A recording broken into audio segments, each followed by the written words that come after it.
And just like that, we are now live at the Japan-India Innovation Pitch 2024. Good morning, everyone. It's lovely to see the gathering out here today. I am Monita Bala, and it's an incredible honor to be your host today.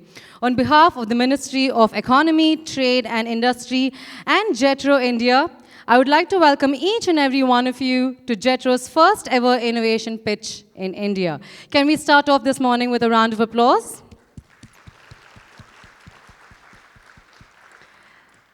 Now, the objective of the Japan-India Innovation Pitch is to foster open innovation through collaborations between startups and established corporations from Japan and India. We have 5 challenges owners, all present here today. We have Maruti Suzuki, GMR Group, Omron Healthcare, Infosys, and Toyota Tsusho India. Now, they are looking for solutions to their challenges. We have received over 135 applications, and today is the day when we shortlisted the finalist startups who will be joining us on the stage to present to you their pitches. Now, before we invite the companies to begin the pitch sessions, we have a very special welcome message lined up for you to commence today's proceedings. Please welcome HE Mr. Sibi George, Ambassador of India to Japan, on our screens. Mr. Tsutomu NAKANE, Consul General of Japan in Bengaluru. Dr. Yakup Kaur, Secretary, Department of Electronics, Information Technology, Biotechnology and Science and Technology, Government of Karnataka. Mr. Gaku, YODA, Deputy Director General for Trade, Economic Cooperation, Trade Policy Bureau of METI. Mr. Toshiro Misudhani, Director General JETRO, Bengaluru. Ms. Gitanjali Vikram Kirloskar, Chairperson and MD of Kirloskar Systems Limited. Distinguished guests, ladies and gentlemen. It's a matter of immense pleasure and great honor to address this dynamic gathering of minds and innovations present at the India-Japan Innovation Pitch event. I extend my heartfelt gratitude to METI, Government of Japan, along with JETRO Bengaluru for organizing this important event. Dear friends, India and Japan share a long-standing relationship that transcends traditional diplomacy, grounded in mutual respect, shared values, and common vision for a prosperous future. I am happy that our engagement between the two countries is growing on a daily basis. I recall visiting Japan as a young diplomat more than 20 years ago, accompanying the delegation led by then Prime Minister Mr. Vajpayee. From that period, we have seen a steady evolution in our relationship. A relationship which was more G2G, government to government relationship, with its focus on ODA, has transformed into a B2B relationship with the involvement of large number of Indian and Japanese businesses. I see the presence of Madam Gitanjali Vikram Kirloskar, again, which is important, reflective of the business engagement which has grown over the years. And this B2B relationship, and then it transformed into a strategic partnership.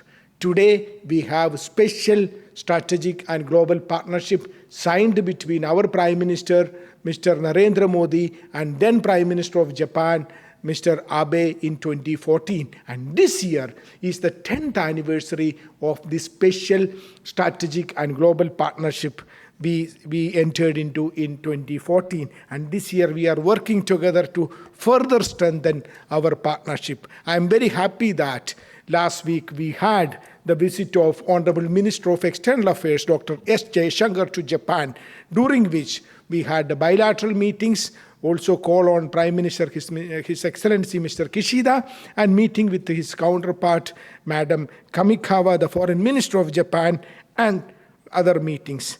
So we continue to engage on a daily basis in further strengthening our partnership. And in this partnership, we have multiple elements, dynamic, vibrant elements. And one important element is the startup cooperation. India has made significant strides in the startup area.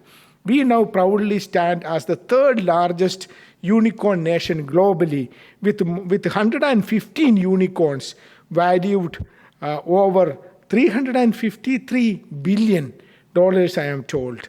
This remarkable achievement reflects the innovative spirit and entrepreneurial drive that runs through the country. And I am very happy also to mention that for more than 2 years, continuously, the Embassy of India in Tokyo, in collaboration with Invest India, has been organizing startup pitching events every month. And I had the honor to participate in at least 2 of these events in recent months. But our successes is not just about numbers. It's about the transformative impact these startups are having on our society and economy, which more than 140,000 startups across 56 industries, we are witnessing innovation at an unprecedented scale. These startups are not just creating products and services, they are solving real-world problems, creating large-scale employment, and contributing significantly to our economic transformation. Majority of our startups come from Tier 2 and Tier 3 cities, showcasing the depth of talent across our nation. Moreover, 48% of our startups have at least a woman director, reflecting our commitment to women-led development and entrepreneurship. Under the visionary leadership of our Prime Minister, Mr. Narendra Modi, who launched the Startup Initiative in 2016, the Government of India has been continuously working towards creating an enabling environment for our startups to thrive. Through the initiatives like the MARG Mentorship Portal, Fund for Funds of Startup Schemes, and the Startup India Seed Fund Scheme, we are providing our entrepreneurs with the resources they need to succeed. Our initiatives like the Startup 20 engagement group during the India's G20 presidency has further cemented our position as a global startup hub.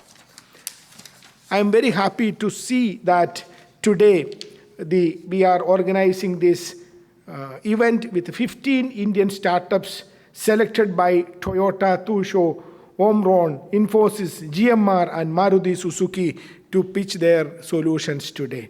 The synergy between established corporations and innovative startups can make significant contributions to the growth of startup ecosystem. I am very happy that events like this is today contributing in building our partnership. We have a target. We have 1,500 Japanese companies in India.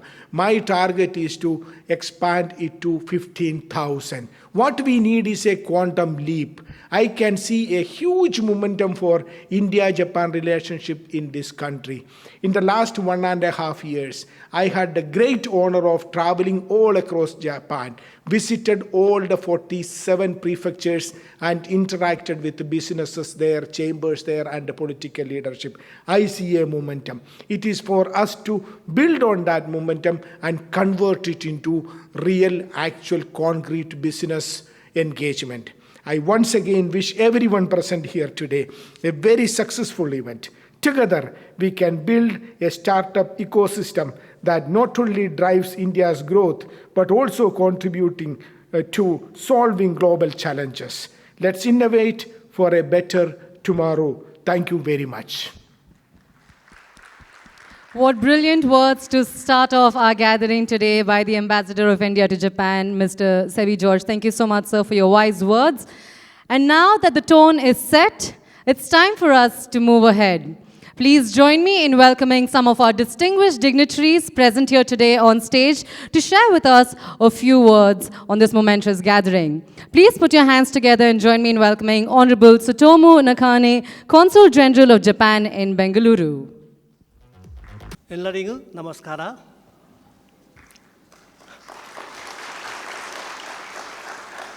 Good morning, everyone. It is my honor and privilege to address this gathering on the occasion of the Japan-India Innovation Pitch. Today's event will present a set of challenges faced by large-scale companies in Japan and India, and startups from both countries to present solutions to these challenges. We at the Consulate General of Japan in Bengaluru recognize the relevance of this event, which is bringing together large-scale Japanese and Indian companies, as well as startups on a common platform, and decided to officially support the event. Startups in India are innovating at a rapid pace, and Japanese companies are eager to collaborate with these Indian startups. They are also interested in Indians' highly skilled human resources who are into the innovation sector. To this end, last week, Mr. Fukushiro Nukaga, Speaker of the House of Representatives of Japan, led the Japanese business delegation to Bengaluru, where they inspected IT companies and other businesses. Following the visit to Bengaluru, Speaker Nukaga met with Prime Minister Modi in Delhi to discuss actionable measures to promote the exchange of highly skilled human resources between the two countries. This event is very important from the perspective of increasing human resources exchange, as cooperation between Japan and India companies will certainly encourage more and more highly skilled human resources exchange. I would like to conclude my remarks by expressing my hope that this event will lead to the creation of many realizable cooperative projects between our two countries as possible. Thank you very much.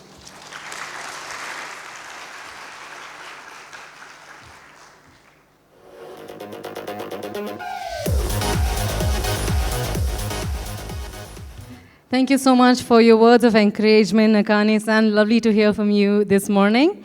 I would now like to welcome on stage Mr. Gaku YODA, Deputy Director General for Trade, Economic Cooperation, Trade Policy Bureau, METI, to address the gathering. With a round of applause, please join me in welcoming Mr. Gaku YODA.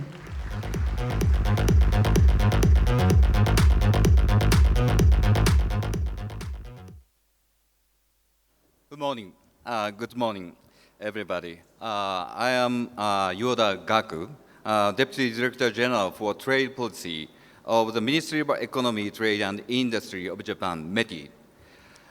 Thank you for participating to Japan-India Innovation Pitch today. It is my pleasure that first innovation pitch in India is launched here at Bengaluru, a rapidly growing city as one of the leading innovation hubs in the world. I would also like to express my sincere gratitude to 5 challenged owners, Maruti Suzuki, GMR, Omron, Infosys, and Toyota Tsusho, and also finalists and all the participants.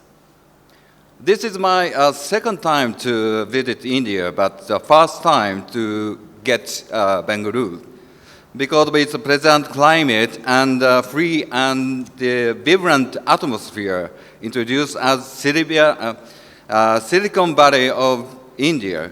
I've come to love Bengaluru. Japan and India are the only special strategic global partners with a long history of interaction. We have strong economic ties with approximately 1,500 Japanese companies and 50 bases in India. We in Japan have continued to contribute to the Make in India with the development of the Indian manufacturing sector. I believe that one of the most important themes for the future of Japan-India cooperation is to solve social issues not only in Japan or India, but also in the world by continuing to promote multi-faceted cooperation that includes not only large-scale enterprises, but also small and medium-sized enterprises and startups. To embody this direction, METI launched the initiative for Japan-India industry co-creation last July, which consists of 3 pillars. One is the evolution of existing industries. Second is the creation of future industries. And thirdly, expansion into the new markets. To put a plan into effect, METI has provided approximately 100 crore US dollar budget to accelerate collaboration with global South countries, including India. We hope they use these funds to contribute to solving social issues in Japan and India, as well as to improving the economic growth and sustainability of the world as a whole, by bringing together the strengths of Japan and India. India has achieved significant economic growth as a predominant IT country. Needless to say, the world cannot take their eyes off your digitalized public infrastructure such as Azure and India's Stack, the 3rd largest startup ecosystem in the world, and distinguished IT personnel. METI concluded Japan-India Digital Partnership in 2018 and constructed Japan Industry Startup Hub at JETRO Bengaluru office. Through initiatives such as J-StartX and J-Bridge, we support Japanese startups in the expansion into India and promote open innovation between major Japanese companies and Indian startup companies. Cooperation between Japanese companies and Indian startup companies is surely increasing. Recently, Maruti Suzuki, a challenge owner of this pitch, founded the fund dedicated to entrepreneurs in India. Not only Maruti Suzuki, but for instance, Omron Healthcare collaborated to Indian startup companies to actively operating telemedicine system, a solution to social matters.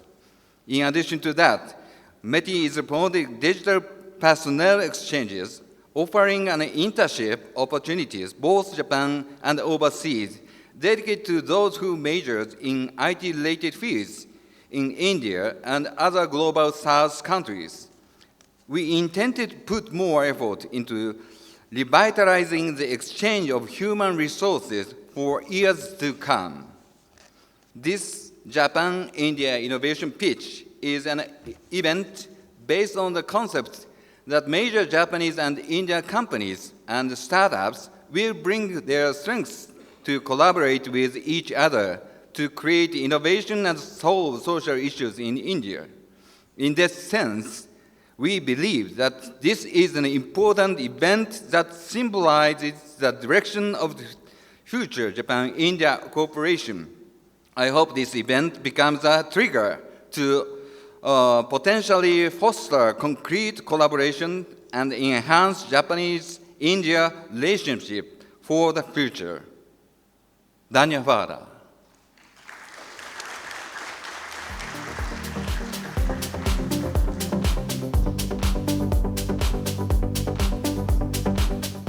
Thank you so much for your brilliant words of encouragement, Gaku-san. Indeed, a pleasure hearing from you this morning. I now have the pleasure of inviting on stage Dr. Ekrup Kaur, Secretary to Government Department of Electronics, Information Technology, Biotechnology and Science and Technology, Government of Karnataka. With a round of applause, please join me in welcoming Dr. Kaur on stage.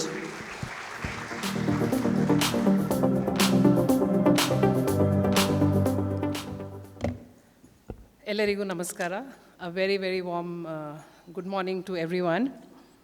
It's a pleasure to be here this morning, and I congratulate the Japan External Trade Organization and METI for organizing this Japan-India Innovation Pitch. And I think another round of congratulations for them for doing this in Bangalore. They have recognized where the startup talent lies. Bangalore is the startup capital of the country and the 3rd largest technology cluster in the world. And I'm sure that through this association, the companies which have come forward to raise the challenges, to raise the problem statements, they will find the most efficient and the best solution for the problems that they have given. I must compliment all the companies that have come forward for this challenge. Today, a lot of companies do believe in this structured kind of engagement with startups, right from organizing hackathons to this kind of a challenge and to more long-term associations through structured channels. A lot of co-creation is happening between international companies as well as startups from Karnataka. And the state is also very much geared to supporting the startups. Today we have more than 18,000 startups in Karnataka, the highest in the country and the third highest in the world in one particular province. And all these startups are supported by the state. We adopt a life cycle approach in supporting these startups right from the seed stage, from idea to POC, to their growth and acceleration. The state government is supporting the startups in every which way. We have a very important flagship program of the department called Elevate, where we are giving a grant to startups up to 50 lakhs, and 100 such startups are supported every year. This is for idea to POC. Just recently, we had the ceremony where we felicitated all these startups, and 263 startups were selected last year. 2 calls were done together.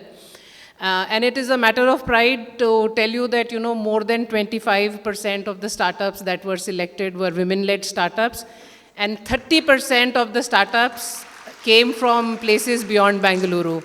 So it's not just Bengaluru, it's entire Karnataka, which is today geared up for innovation, and is all, the state is aggressively supporting this. One of the structured ways in which we support startups and encourage innovation is through our centers of excellence. Today we are running more than 20 centers of excellence in various domains of emerging technologies, right from AI and robotics to fabless design to biosciences. We have COEs in each and every technology domain. And most of these centers of excellence are running in collaboration with industry. So we have a lot of industry partners sitting over here. I request to them to look at the centers of excellence which are being run by the state government. And certainly industry does lend a lot of value to the center of excellence, because it is the industry which understand what is the market requirement, what is the need of the day, what kind of innovations are required, and they give a very good mentoring and guidance support to the startups.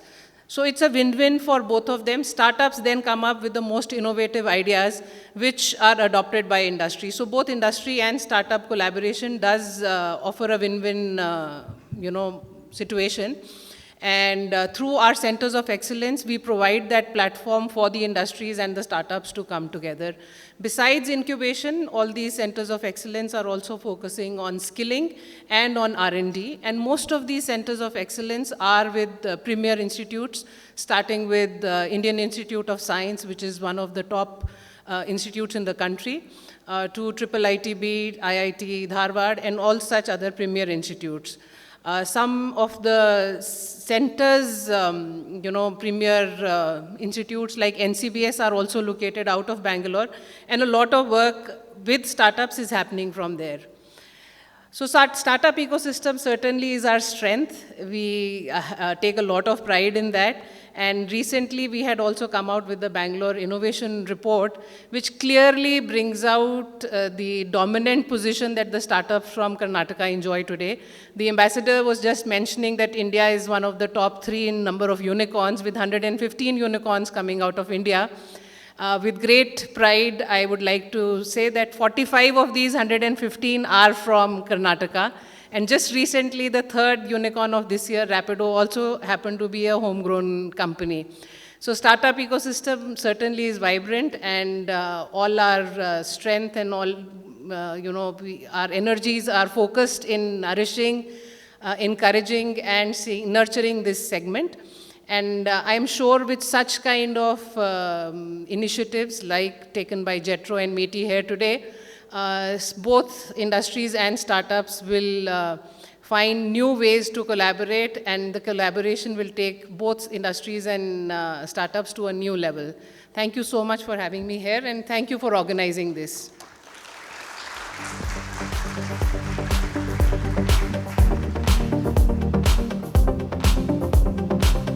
Lovely hearing from you this morning, Dr. Kaur, and indeed a pride moment for 40+ startups being from our city, and lovely to see the kind of support and encouragement coming in from the state government when it comes to getting our states to put their best foot forward as far as our startups are concerned. Thank you so much for your wise words. Ladies and gentlemen, please join me in welcoming on stage now Mrs. Gitanjali Vikram Kirloskar, Chairperson and MD of Kirloskar Systems, to address the gathering.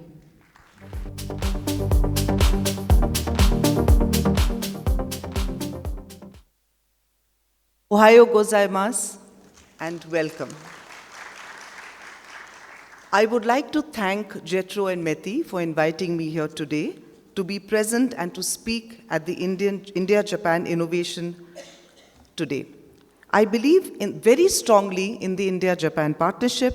I believe very strongly in the India-Japan potential, and I also believe very strongly in the India-Japan partnership. India has seen a surge in startups, and India has a dynamic startup ecosystem. As the social and economic interface between India and Japan deepens, we could see India's young teaming up with Japan to dream and nurture startups with global ambitions.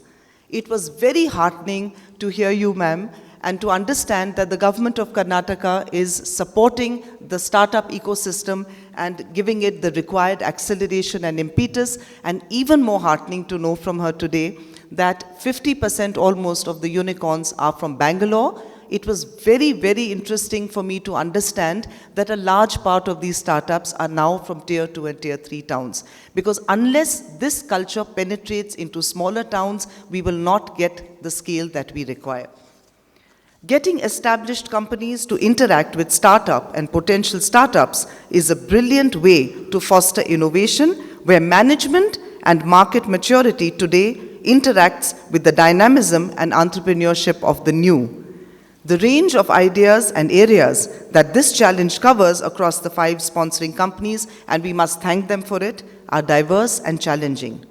I'm sure, besides viable business solutions, the ideas presented here could lead to some deep tech and IP. I look forward to a very, very exciting day. Let me conclude, as I always do in any talk at any India-Japan Business and Trade Forum, that if you want to accelerate exchange economics or people-to-people connect startups or MSMEs with Japan, it's very important to remember the 4 guiding principles and values that will help you to forge a stronger path ahead with the Japanese in business. And this comes from over 30 years of learning and experience from my late husband, Mr. Vikram Kirloskar, who, as we know, brought Toyota Motor Corporation to India and, more importantly, to Bangalore, right here at Bidadi. These guiding values are, number 1, respect. Institutionalized respect. This is very, very important for Japanese, and it should be very, very important for us as well. Second is build trust. It takes time, but once you build trust with the Japanese, you will find your business exchange accelerating at great levels. Last, of course, is humility. And the very last, when you work with the Japanese, is patience. So I wish every one of you here today the very best. It's a very, very exciting day with much exchange of ideas, and I look forward to this day, wishing the participants and the companies the very best. Thank you. Domo arigato gozaimasu. Lovely hearing from you, Mrs. Kirloskar. Once again, thank you going out to our dignitaries and, of course, our presenter speakers, presenters of our challenge owners, and presenter finalist startups for joining us on stage for that photo opportunity. Without much ado, it's now time to get started with our exciting pitches for today. Now, before that, I would like to take this moment and quickly summarize for you all the rules, requesting you to kindly pay attention to the same. Now, each challenge owner will talk about their business overview and challenge problem for 10 minutes. After 9 minutes, the bell will ring once, to indicate that the pitch time is nearly at an end. And once 10 minutes are through, the bell will ring again to bring the discussion to an end. Then, the startup delivering the solution to the challenge owner will take turns to conduct their pitch for 5 minutes. Once again, after 4 minutes, the bell will be rung once, indicating their pitch time is nearly at an end. And after 5 minutes, the bell will be rung again, announcing that the time is done.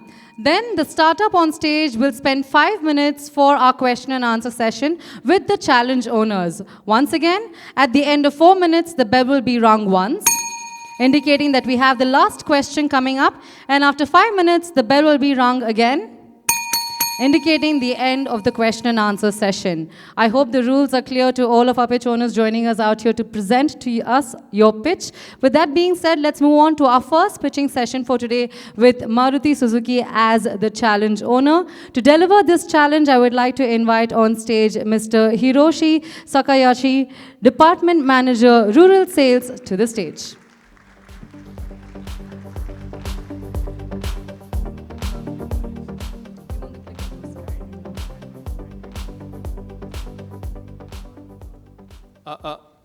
Good morning. Nice to meet you, everybody. It's been very honor to be standing here today. Thank you very much for the JETRO, METI, and also Deloitte member to prepare for today. Thank you very much.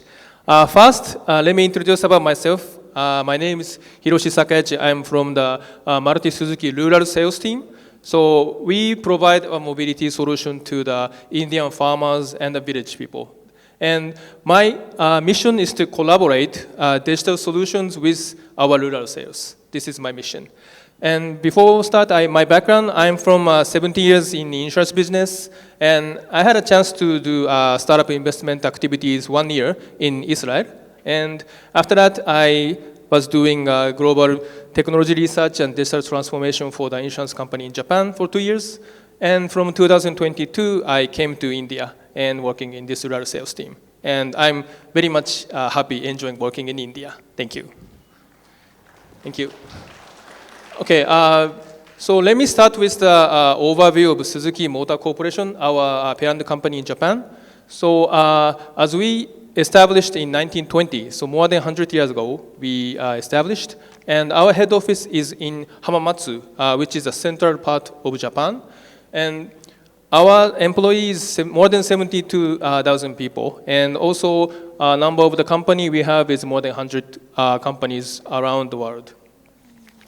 And for the history of Suzuki, I want to mention that 1920 we incorporated, but as we incorporated as the loom manufacturing company. Our founder, Michio Suzuki, first wanted to support her mother. So he created this loom manufacturing machine. That was the origin of Suzuki.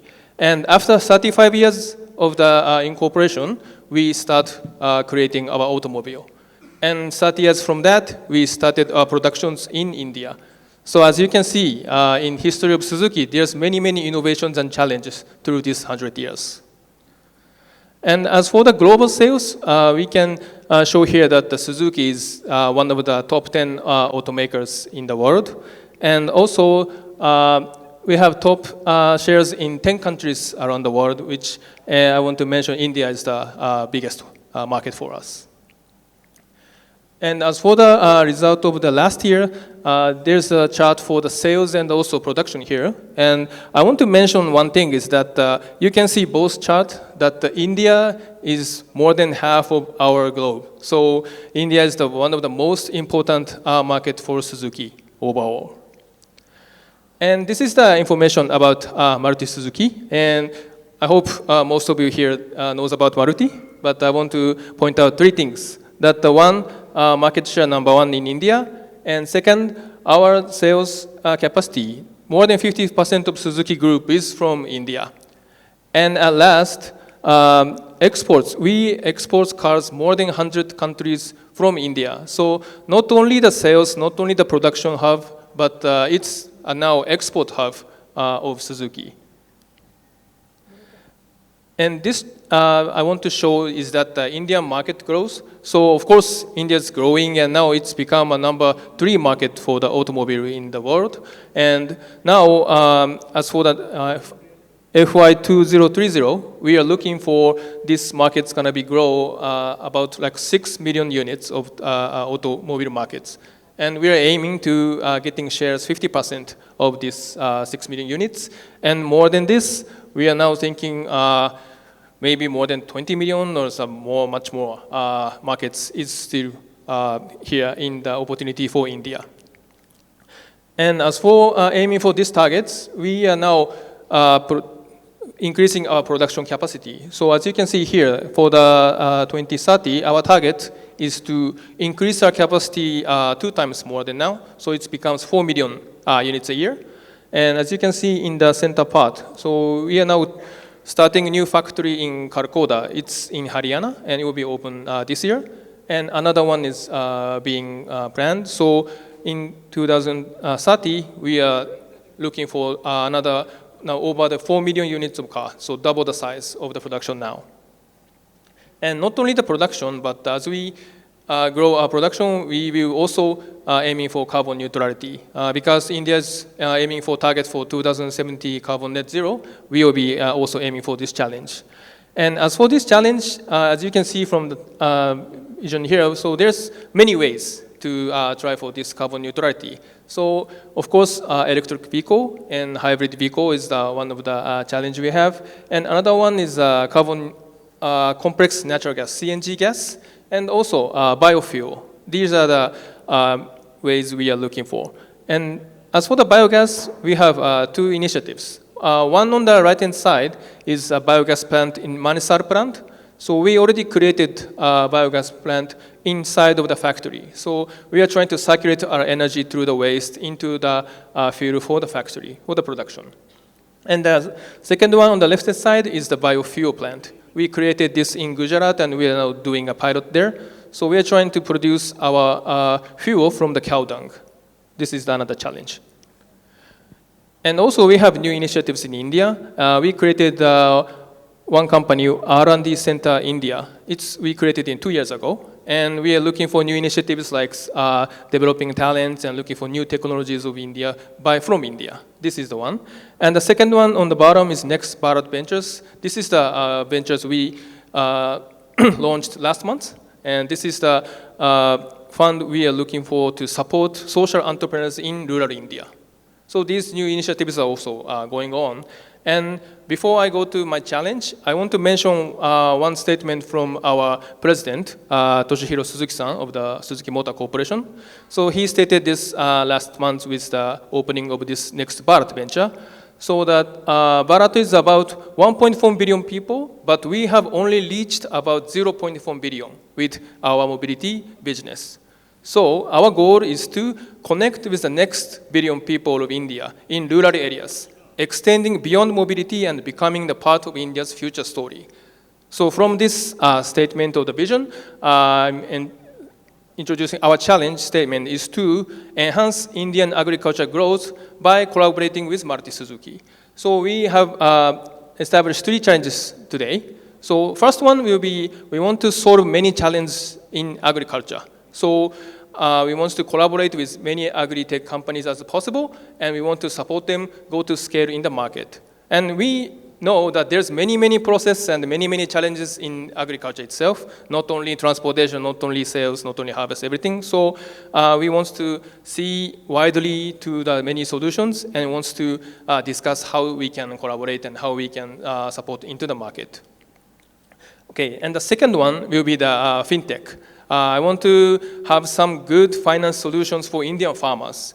Since I'm in the rural sales team, I'm having many discussions or the meetings with the Indian farmers. And I understand they need more support, and they need more support to also buy a car. So we want to looking for a new solution or technology which they are willing to go into the Indian rural areas and work with us.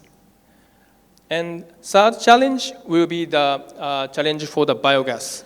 As I mentioned, we are now in the stage of creating a new biogas plant in Gujarat. And of course, in this process, we creating the biofuel, there will be bio-organic fertilizer is always coming out from this cow dung. So as we creating this fertilizer, we want to enhance this quality of the fertilizer. So if company has some solutions which can enhance this quality, we want to collaborate. So if you have this kind of solution, if you know these kind of companies, I'm very much forward to meet with them. Thank you. Okay, that was the end of my presentation. Thank you very much. And today I'm very much looking forward to see three companies' presentation. And here is my contact information. So if you have any thoughts, or if you want to have any connection with us, please looking forward and catch me in the network session. Please call me, mail me anytime. And also today, next Parat Ventures and also Suzuki R&D Center member is also here with us today. So in networking session, please contact them and have some information gathering with them. Thank you very much. Thank you. Thank you very much for the introduction, Hiroshi Sakayachi-san. I would now like to invite on stage the representative from Bull Agritech to deliver their presentation. Hello. Hello, ladies and gentlemen. Myself, Hit Desai from Bull Agritech. Yuval Noah Harari has written beautifully in his book, Homo Sapiens, that if you want to understand how a civilization progresses, you need to look at how it used to work 50 years ago and how it is working right now. If you look at how we used to shop 50 years ago, and if we look how we are shopping currently, the customer experience, the whole system is totally different. If we look at how we used to make payments 50 years ago and how we make it right now, you can see the customer experience has completely changed. But when it comes to farmer, when the farmer goes to sell the crop, the customer experience has remained same as it was 50 years ago. The problems have remained same as it was 50 years ago. When a farmer goes to sell his crop, he usually goes to a nearby mandi, which is around 50 to 60 kilometers away. When he arrives at the mandi, there's a long queue of 5 to 6 hours to wait to sell the crop at the mandi. When he arrives at the mandi, inside the mandi to sell the crop, there's a trader sitting over there who will test his material by his mere hands and tell him a price. Now the prices at the APMCs are in the range. So if a farmer is expecting a high price, the trader will throw a lower price. There is no functional parameter upon which the price will be decided. Now the farmer has no chance to sell the crop except to sell the crop and go back home. Because if he takes the crop back, the logistical stretch, the cost which he has incurred is so much that he cannot afford it. So he sells the crop, that causes the distress sale. Now if we look at the supply chain of from factory to farm to factory, there are many intermediaries, 5 to 6 intermediaries who sucks up around 6 to 7% out of supply chain. And because of it, farmer gets lower prices. So we at Bull Agritech connect farmer directly to the factories by taking care of everything in between, including logistics, quality assessment, supply chain solutions, and everything else. We ensure that the quality assessment has been done properly for the farmer through scientific processes so that he doesn't get cheated anyway. We have 7 collection centers in 7 different regions of Gujarat where the farmer can come and sell the crop. We also give farmer convenience to sell his crop from the home. So around 30 to 40% of our crop sale has happened from the farmer's home. Since now, we have traded produce worth around 60 crore rupees since last 2 years. We have 30,000 farmers connected to us digitally who take daily prices and updates from us. Around 7,000 farmers have trusted us with their produce. Please continue. Okay.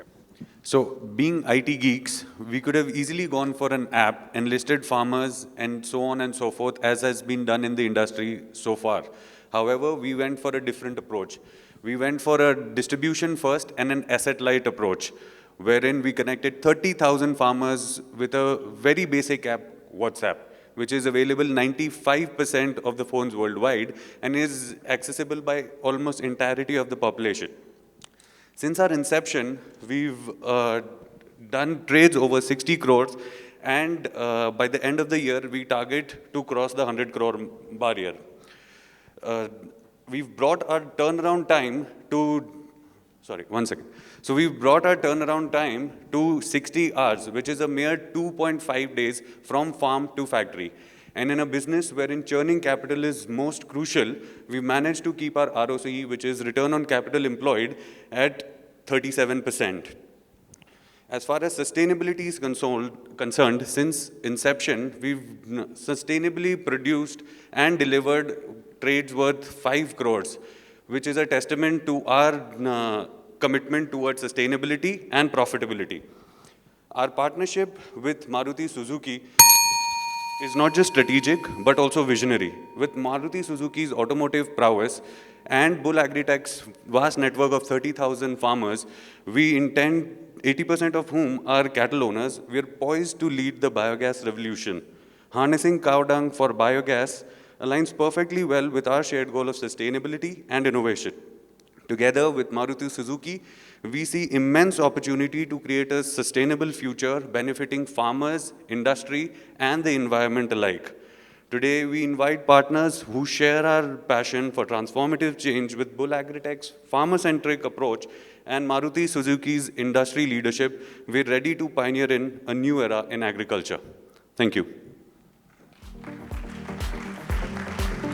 Thank you for that presentation. Kindly remain on stage, and we now proceed with our Q&A session. So thanks, Mr. Desai and Mr. Chauhan, for the presentation. Mipul Jindal from Next Bharat.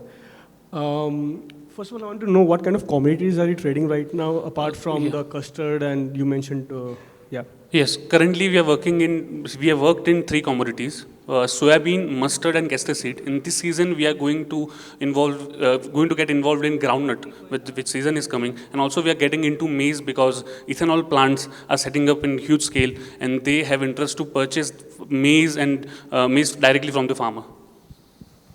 Okay.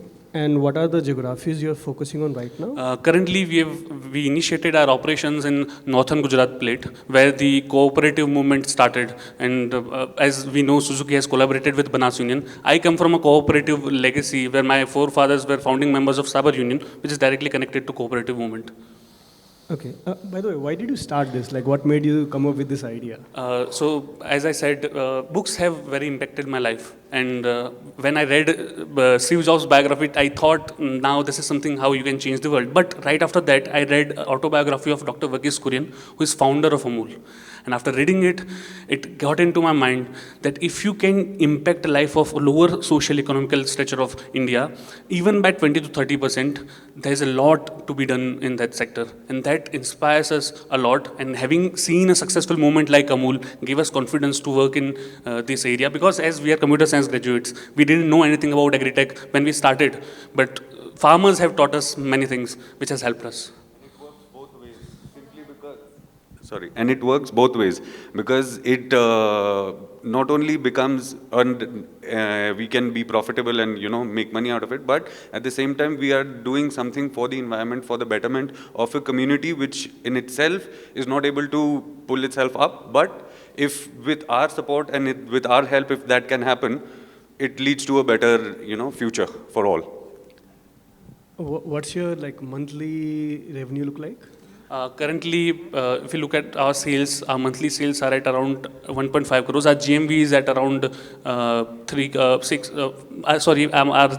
sales is at around 3 crores and our GMV is at around 6 crores as of now.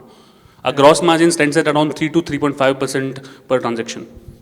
Okay, 3 to 3.5%. Why did I say sales and GMV differently? Because we execute direct factory to farmer payments as well, where we don't pay to the farmer, the factory directly pays to the farmer. So it books into our GMV but not into our sales. Okay, got it. And how do you source farmers? That's an interesting question because that is something our core competence is.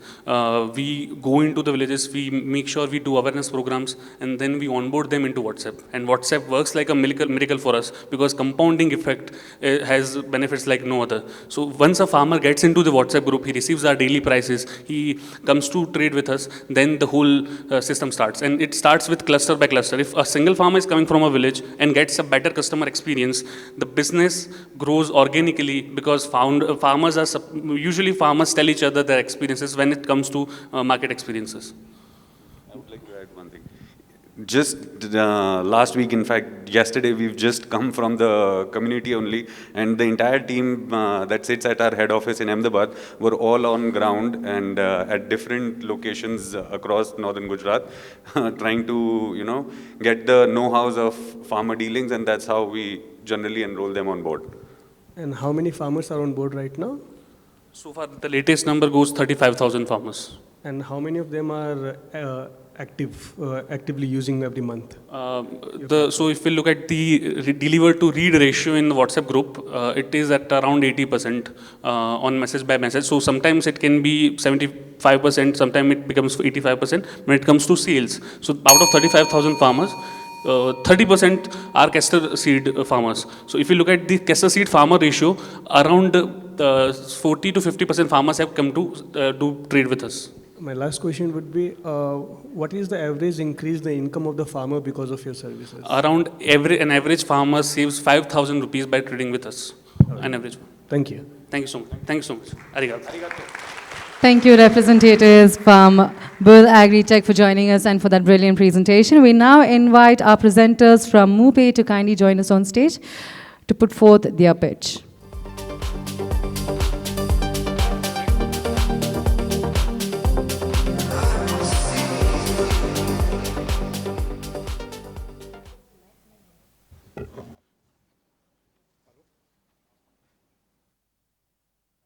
Hello. Yeah, good morning, everybody. My name is Rahul Malik.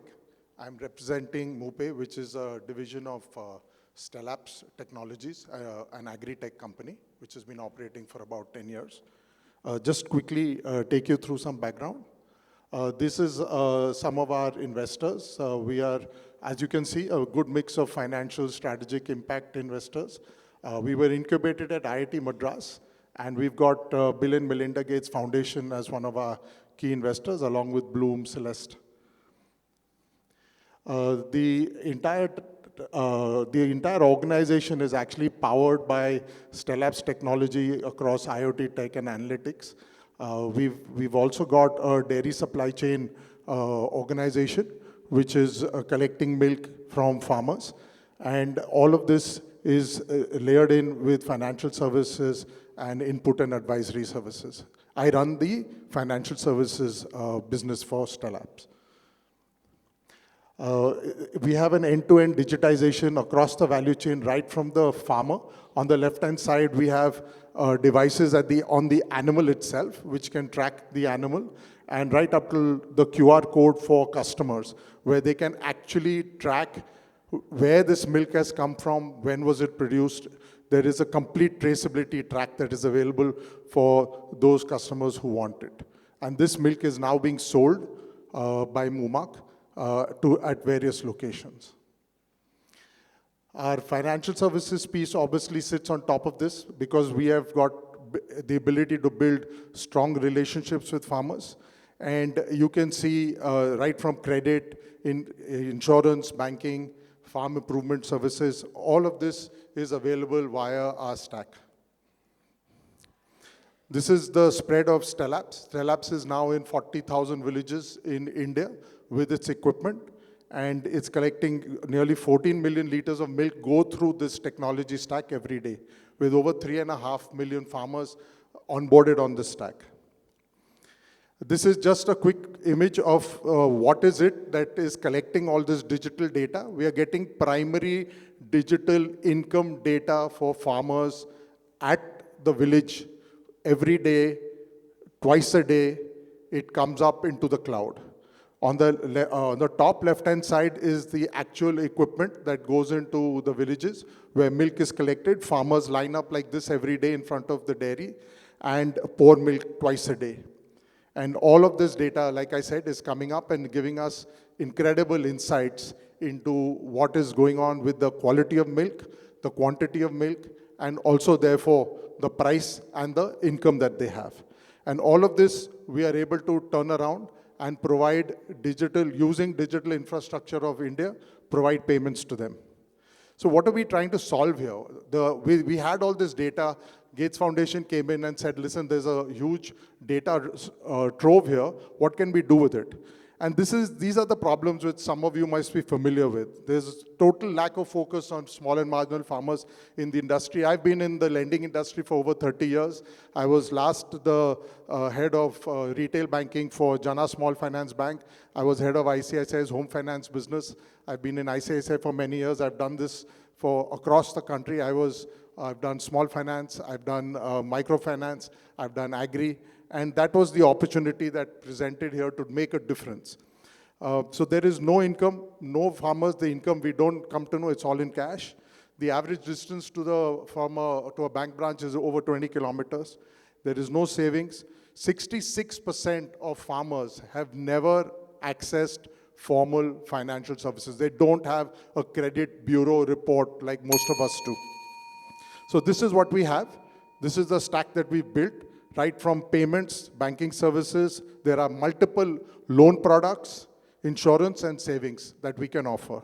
This is powered by a score. We've built a alternate credit score with Equifax, and this is giving us access to all those farmers. These are some of our partners, and this is what we have. Across 2,500 villages, we have more than 160,000 farmers, but we have access to nearly more than 2 million adults, 300 farming families per village, 3 adults per household. We have access to over 2 million adults. And this is what we can do with Maruti Suzuki. The fact is that we have access to those farmers, they trust us, and as a result of that, we can create special products for them and sell to them. We have an integrated system that can provide their income track, and that can help lenders to make decisions. With interest Thank you. of time. Thank you, sir. We conclude the pitch, and now we open our floor for questions and answers. Thank you very much for your presentation. So my first question is, as I saw your production of the services, so auto loan is still a new sector, which are not having auto loans yet for your customers. Yeah, most of them don't have auto loans. Is that the question? Yes, as of the products, I saw tractor and... yeah, we don't, we have not, we are working to get tractor loans started with one of the banks. We haven't yet started that. And we find that most of them will have two-wheelers, but not too many will have any motor vehicles. We are in deep rural. So it's not, in banking, most of it is semi-urban. They call it rural, but it's like, semi-urban. But we are in deep rural in 5 states. So most of these people do not have vehicles. There are a few vehicles in the villages, but not most of them will not have. Understood. So yeah, I was wanted to ask you about that. How is the collaboration between Maruti Rural Sales and this MovePay for those? So we can provide access to that network. We can go in and do joint marketing programs. We can test it in certain markets, because you know that every state of ours is actually different. We are more like a Europe, like Germany is very different from France, is very different from Italy, right? So we are like that. I mean, and in India, everything changes. Every 150, 200 kilometers, things change. So it's not just, you can't say India as a whole. So we are in Karnataka, we are in Tamil Nadu, we are in Andhra, all 3 southern states, but all very different. Then we are in UP, we are in Madhya Pradesh, we are in Rajasthan. So again, even though these are all northern states, but again, very different. The behavior is different, customer profile is different. So we'll have to see where you want to target it, where you have your strengths, where we can also organize and we can work together to actually see what programs. We'll have to curate them on the ground and see what will work. I don't know the products. We'll have to figure out which product will work. Okay, I understand. And one more question is that, so you are not a finance company, right? So you yes, we are operating as a business correspondent partner. We are not an NBFC, and we work with various banks and NBFCs. Understood. And one more question about your dairy farmers network. So what is your plan for like another years, or how do you expand? How do you want to try to think about? Yeah, so we are actually in the process of nearly, what we have today is about 160,000 farmers registered on the platform. We will more than double this in this year. Okay, we are already in the process of signing off dairies. So we go dairy down. We don't go individually into the villages because that is not efficient. I have a small team of only 50 people. In others, we won't make any money because, you know, these ticket sizes of these loans are very small. I mean, what we are doing today is 30,000-40,000 rupees per loan. Okay, now we've just started home loans with a lender. So that is, the average ticket size is about 4 lakhs. If we come to doing cars, it will be 5 lakhs of rupees. But I can't go more than one time to visit, you see. So those are some of the challenges that we have to work with. So now the fact is that we are talking to various dairies, and we've already got at least 3 dairies which will give us access to over 200,000 farmers, okay, which are ready to sign off. And we are about to start work in the next 2 to 3 months. It takes time to start up and all that. We have to register the farmers, everything. Okay, thank you. So, like you recommended, I want to have more discussion about how we can collaborate, and I want to explain more about what we do in the rural India, and also what is the relationship between Stellabs and MUPE? Is it like almost same? We are a 100% subsidiary of Stellabs. So Stellabs is the mother company which holds all the technology with it, and it's also the funding comes into Stellabs, and MUPE is a subsidiary of Stellabs. Mumark, which is the dairy company, is also a subsidiary of Stellabs. So we are 100% sub, and Stellabs is the agri-tech company which has been around for 10 years. We've been operating for about 3.5 years.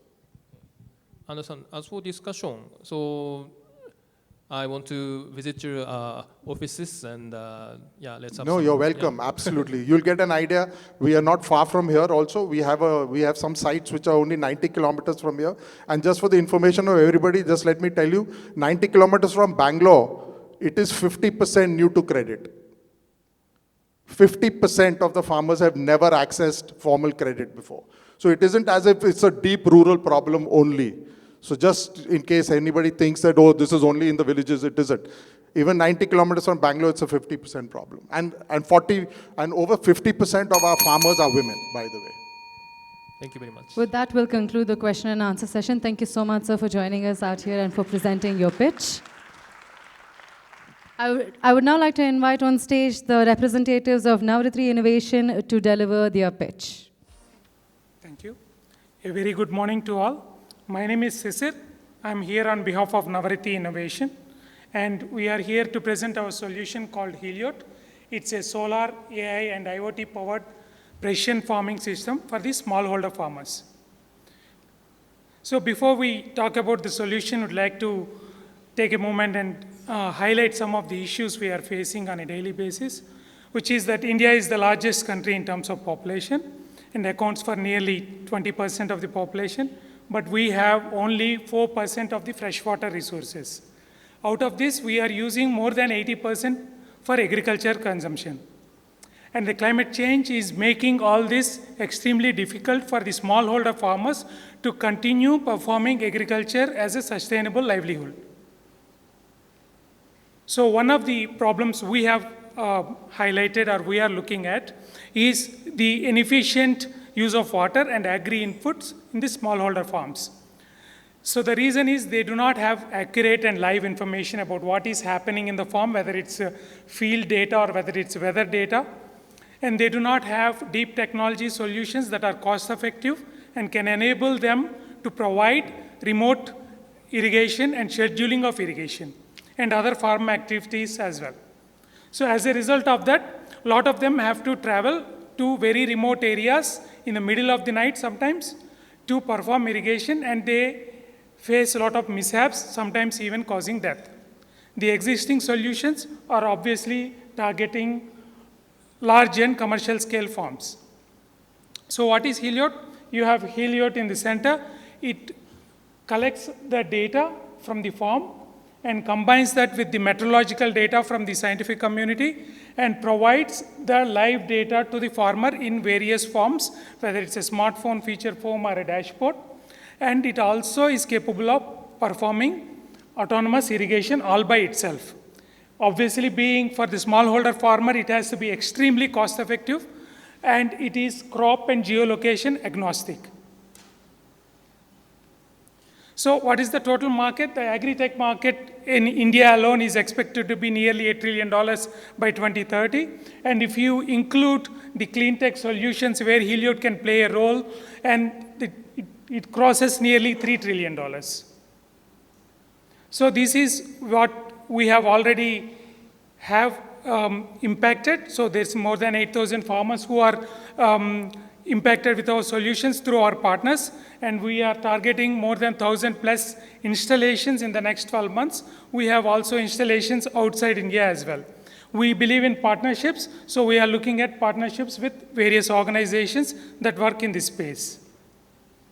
So this is how Heliod compares with what's existing on the market. On the bottom right, you see all the commercial solutions for large farms. And we have Heliod, which is possibly the most cost-effective solution you can find in this space. What we are looking for in terms of collaboration, support in implementing pilots and scaling up to large-scale implementation. Post-installation, we believe in 100% customer satisfaction. So we believe in providing the highest level of customer satisfaction together in partnership with Maruti Suzuki and other partners, and mentorship in scaling up our solution as well. So what can we offer? We can provide creating a deep tech and lasting impact for the smallholder farmers who constitute more than 90% of the farmers in India. And you can use Heliod for achieving your emission reduction goals as well as sustainability practices, either related to agri or outside of agri as well. So these are some of our partners who we are already working with, international as well as within India as well. Some installations and applications of Heliod is not within agri as well. It can be in greenery and landscape management, office and large residential complexes, manufacturing as well. This is the team. I am Cesar. Most of us have a lot of industry experience before we started this. These are a few of our accolades.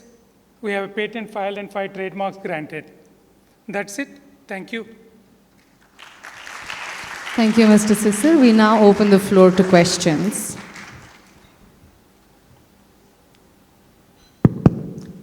Yeah, thank you very much. I'm Mayur from Suzuki R&D Center, India.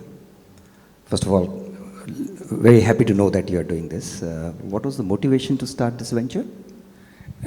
So before starting this, I was in Europe. I worked for nearly 15 years for Royal Philips Electronics and later on NXP Semiconductors. So in Europe, especially Netherlands, it's a very small country, but they are the second largest exporter of agri-goods in the world. So if you see the production there, it's extremely optimized. And when I was here in India, we saw how we are using water in our small farm. And it's completely inefficient. So I thought there must be a better way to do this, especially at smallholder farmer level. That's when we started working on this. How many farmers you said you have actively using this system? So we have around 200 plus installations right now, but the impact is nearly 8,000 farmers because our weather stations installed by our partners provide data to nearly 1,000 plus farmers. Do you work prominently with the FPOs then, or? We provide, our customers are FPOs, NGOs, and other organizations. We don't deal directly with the farmers because of our scale. Who pays you? Farmers don't pay, I believe. Yes, the farmer-centric organizations, and they pay. We also have direct sales to farmers, but that's not a large quantity. That's not large percentage. Now, I'm trying to educate myself and give me a little long rope here. I believe water is just one part of the whole farming ecosystem, and what future we are emphasizing is that India will have to be a exporting country for the food, not just for the Atmanirbhar. Obviously, for that, the standardization, the high quality would be needed. From your experience on the ground, what exactly do you see other problems, and what is your plan to solve them? So I guess at smallholder farmer level, there's a lot of problems. What we are looking at is how can technology play a role, especially deep tech solutions that can play a role. And we believe when we started providing services to larger farmers like everybody else. Then we realized, and we got a lot of feedback, why don't you do something for smallholder farmers? I think solutions have to be optimized for really smallholder farmers before we can really start making an impact. And that's where I think we can play a role. So beyond water, what do you see you trying to solve before? We are looking at early pest detection using weather data and also providing crop advisory practices. You have something in Banas, you said? Yes, Banas FPO through Reliance. Through Reliance, okay. Yeah. So if I want to see that, can I go and have a look at it? Yeah, possibly, yes. Sure. Fine. One last question. Right now, all your installations are stationary, as I understand. Let's say if somebody has more than 2 acres of land, then is it sufficient, or you feel that having a bit of a mobility for your solutions or the sensors will make a little more sense? So some of our solutions are portable.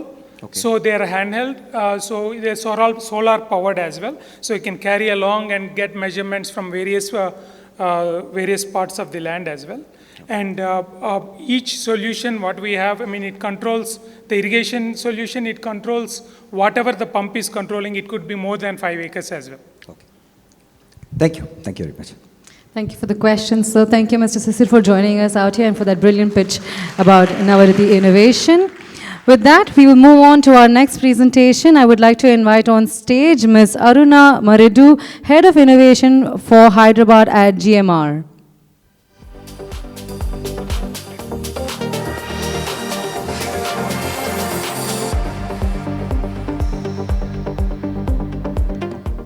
Good morning all, and warm welcome to all of you.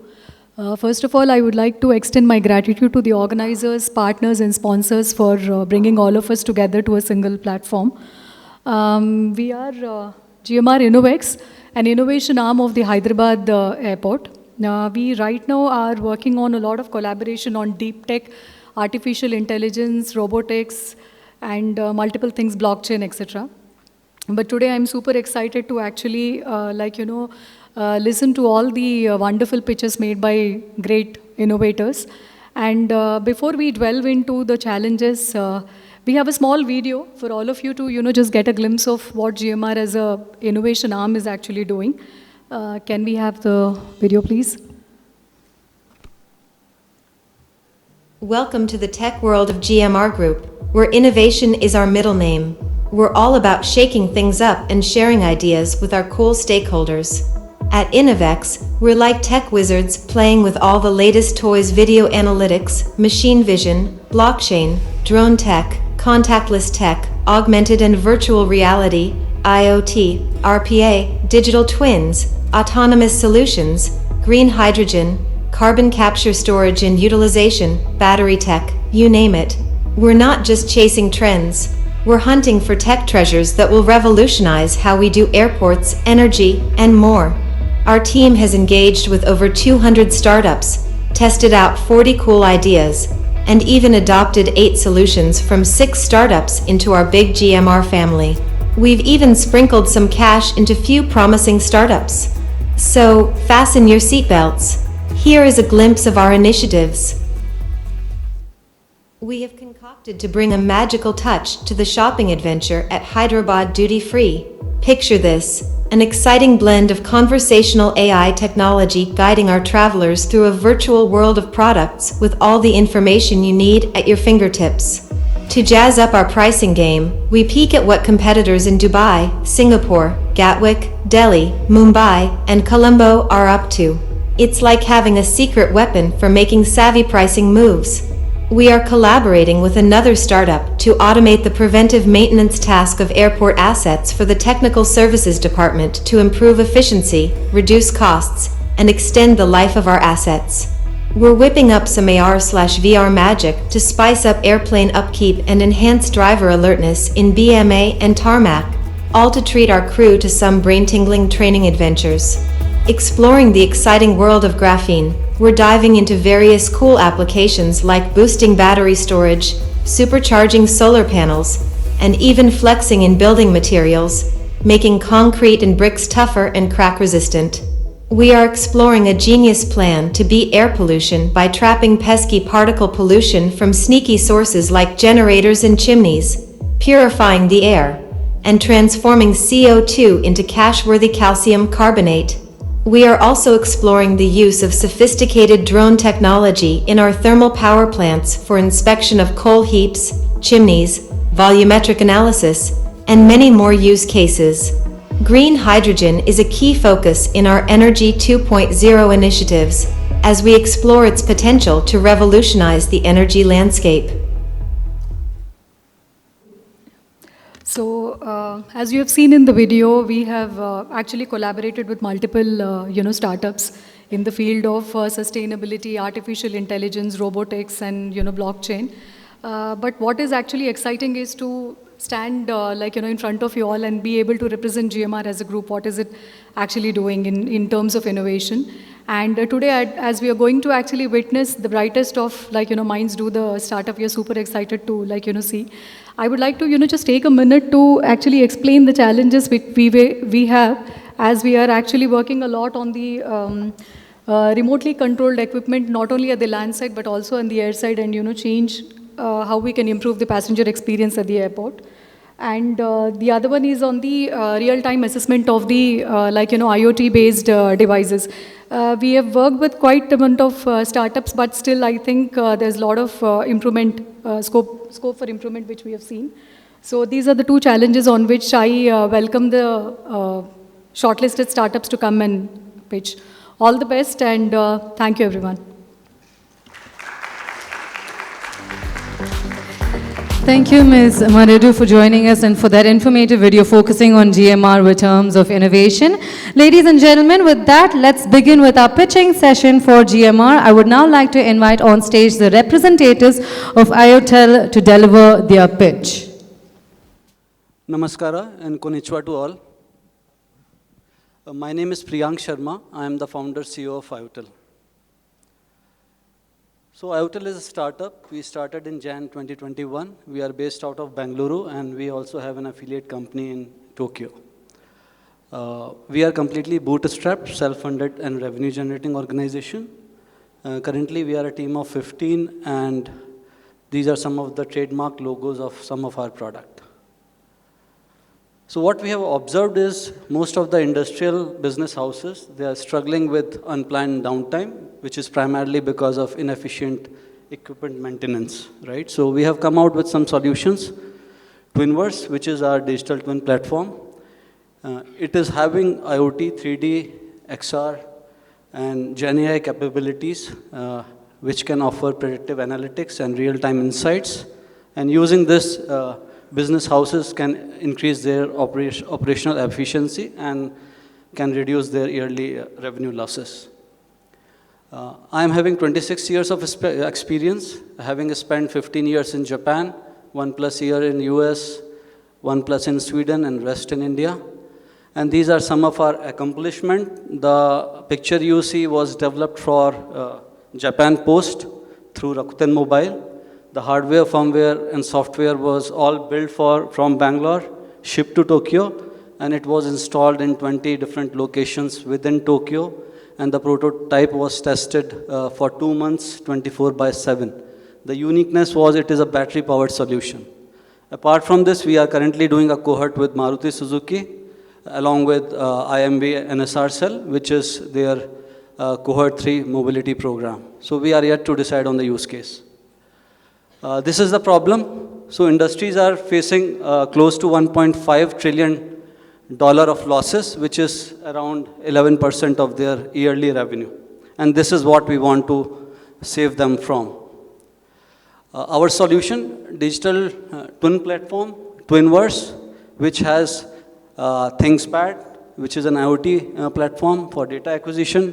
We have TwinPad, which is a 4D advanced visualization platform, and then we have Stratosphere, which is a data platform for intelligent insights. The uniqueness is we have IoT, 3D, AI, and XR integrated into a single platform, and it is being a development platform, we can do custom development rapidly for any industries. And we believe we have a kind of first mover advantage because not many companies have similar products. This is a snapshot of our workspace, where we have a model and IoT data has been layered on top of this. And next are some of our screens of our visualization models on the top. with heat map, mesh optimization, and below our IoT dashboard and analytics work screen. Business model, we have subscription model, solutioning model, and we are also okay with the technology transfer. Coming to the industry, as per Gartner, the simulation digital twin industry is having a market of more than $300 billion in next 10 years. I'll skip this. For GMR, I have 3 solutions. One is we can increase their operational efficiency through IoT by real-time monitoring and predictive analytics. Second is they are also into energy. So using our advanced analytics for energy forecasting and optimization, we can help them there. And also urban mobility, urban infrastructure optimization, and also for remote assistance and trainings. So 3 areas which we are proposing to GMR. Synergies, left-hand side, as you can see, we can help them in airports energy, carbon reducing footprint reduction, transit and mobility. And the applications are on the right-hand side. We can offer them XR and 4D advanced visualization. Right? We can offer them better modeling and cognitive capabilities. Also, we can build many applications related to training and operations. And also, using XR-based trainings, we can develop applications for their sales and marketing team. Yeah, thanks. I'm done. Arigatou gozaimashita. Thank you. Thank you, sir, for your pitch. We now open the floor to questions. Hi, Priyank. So my question to you is your platform hardware and software agnostic? I mean, how are you collecting the data? What kind of sensors? Yeah, so data sources are of various kind, right? Data sources can be electronic, which is sensors. Data sources can be your mechanical and civil data, which is CAD, CAM. I understand that. So we are sensor agnostic. We support multiple protocols, MQTT, CoAP, Modbus, LWM2M, and also on the communication side, we are very good in 4G LTE, both on NB-IoT and Cat-M1, apart from normal technologies like LoRa, Wi-Fi, Bluetooth. Yeah, so answer is, yeah, we are device agnostic. So we would not require any extra infrastructure if we have to, deploy your solution. That's what you're saying. Yes, so currently we are not building hardware. The hardware I showed you was a custom built hardware for Japan Post, which we are still capable of. Off-the-shelf hardware, if you need for sensors, we'll buy it and deploy it for you. And we will onboard it on our platform. Hi, Saundar here. Can you take us through where all you deployed this solution? So we are in minimum marketable product stage ready. We have 3 customers in Japan, and for them we have built pilots. So one product, it was deployed for Japan Post. Then we have done one development kit for Rakuten Mobile, which is a product like Arduino and Raspberry Pi. And apart from that, we have done a couple of AI-based pilot projects.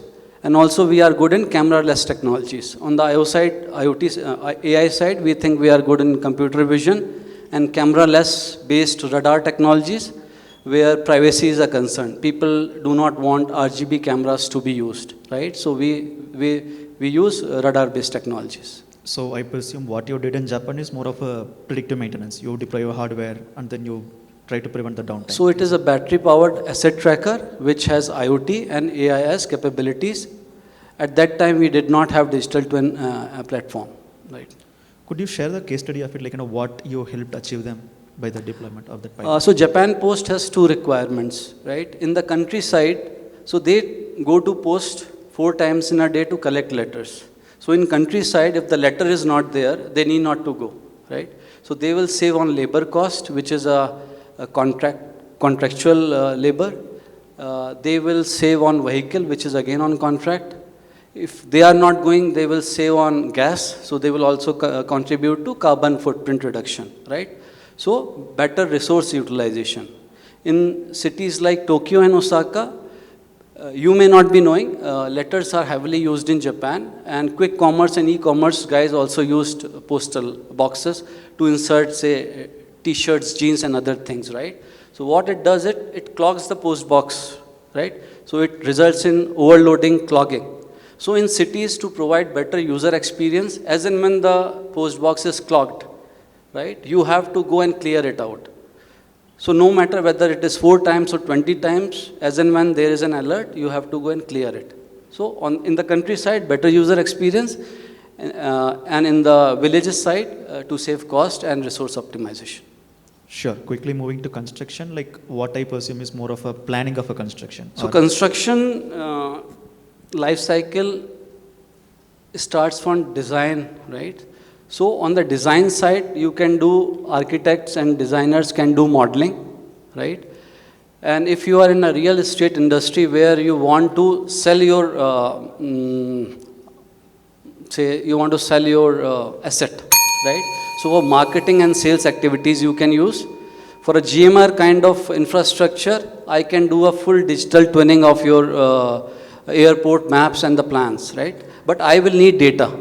I will need the 2D, 3D designs of your airports. Then I will put sensors on top of that, and then I'll provide you digital twin. So remotely you can manage your operations, and also you can manage your machines also. Sure. You also mentioned Gen AI is part of your module, like in predictive maintenance. Was it? Yes, it is possible. So ours is a development platform, right? So we support both. I'm sorry, I'm trying to understand what it serves. Yeah, so Gen AI in our case, currently we are supporting 3 use cases. From prompt, you can generate images. From images, you can generate 3D images. And also from the prompt, you can generate an asset with a pre-filled KPIs, right? But it is still not for industrial grade, right? Because data is not there, right? If I want to use Gen AI to create this map, Gen AI will create it, but it will not be an enterprise grade, right? Yeah. So with that, we'll conclude the question and answer session for this particular pitch. Thank you so much for joining us and for delivering to us that pitch. I would now like to invite on stage the representatives of ROSA Technology to kindly put forth their pitch. Hello. Good morning, and thank you for providing us the opportunity to showcase our company. ROSA Tech is a deep tech startup that is primarily involved into the field of mobile robotics and developing robotics general intelligence. Hello. Yeah, I'll elaborate it with the help of an example. Yesterday, I traveled from Ranchi to Bengaluru via flight, and I believe most of the people present here would be taking flight frequently. It took me around 45 to 60 minutes from getting out of the cab to go to my departure gate. But as per IATA, the number of people flying in a single year would be around 8.09 billion by the year 2037, which currently stands at 4.02 billion at its peak just before the COVID-19 pandemic. Therefore, there is a need to change the hardwares, upgrade the infrastructure, and also automate the SOPs. Okay. So with this, we can say that fast forward it to 24 to 36 months, and imagine if this time could be reduced to 1/3. It can be done by implementing mobile robots into current infrastructure and also automating the fixed infrastructure with general purpose mobile robots. With this vision, we can say that the current era would be all about manufacturing and autonomous services, but the current challenges lies with the technology. Typically, the infrastructure that we have today or the technology we have today are fixed. They are hard to implement, complex to interact, and they are not adaptable to the human changes that we have in the current environment. To mitigate this problem, we have identified a cyber-physical system named Orion. Orion consists of 3 subsystems. The first one is a platform, that's the physical part.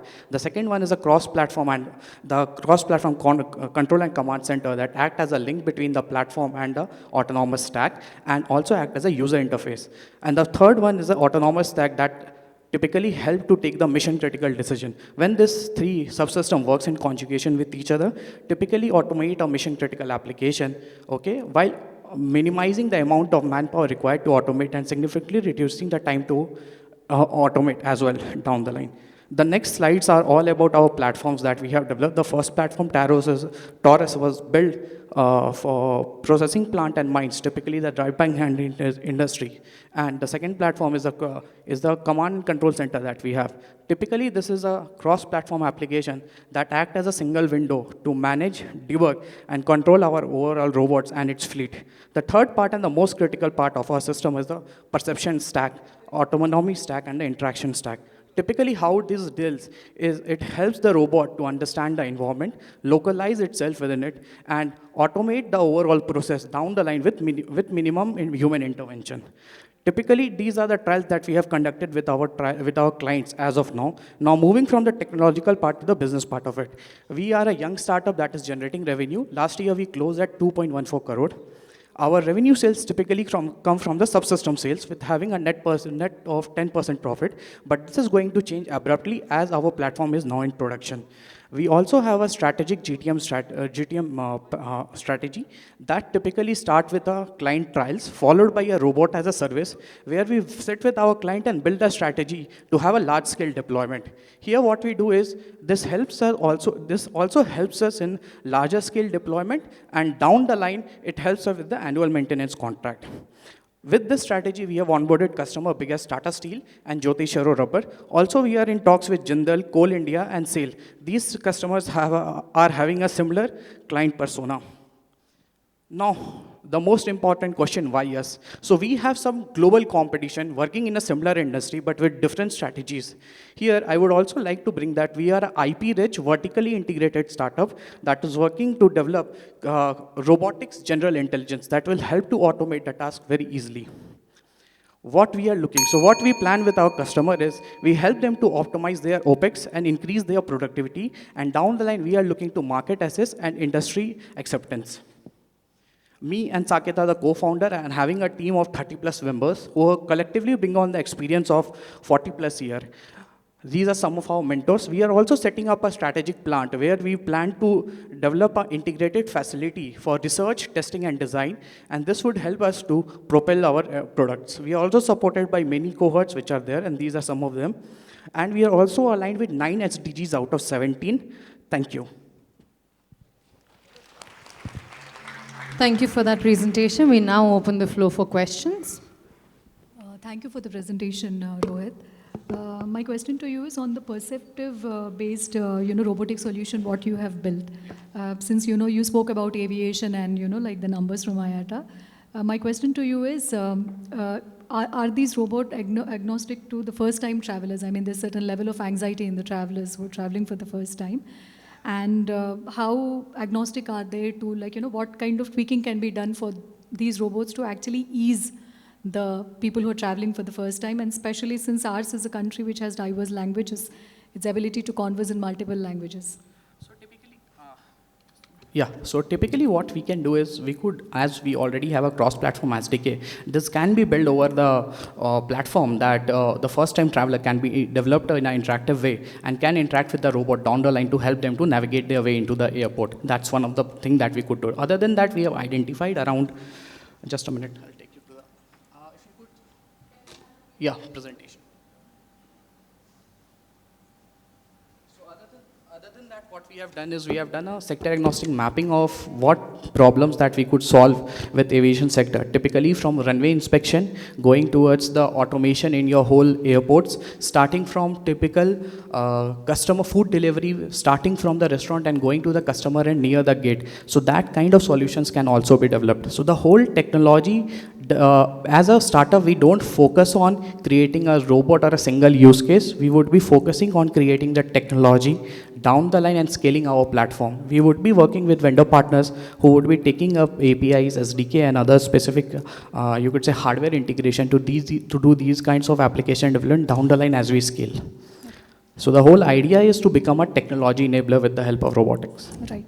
My next question to you is on the use case with Tata Steel. Can you talk a little bit more? Because so typically dry bulk handling industry has a lot of conveyor belts. So these are one of the most predominant structure.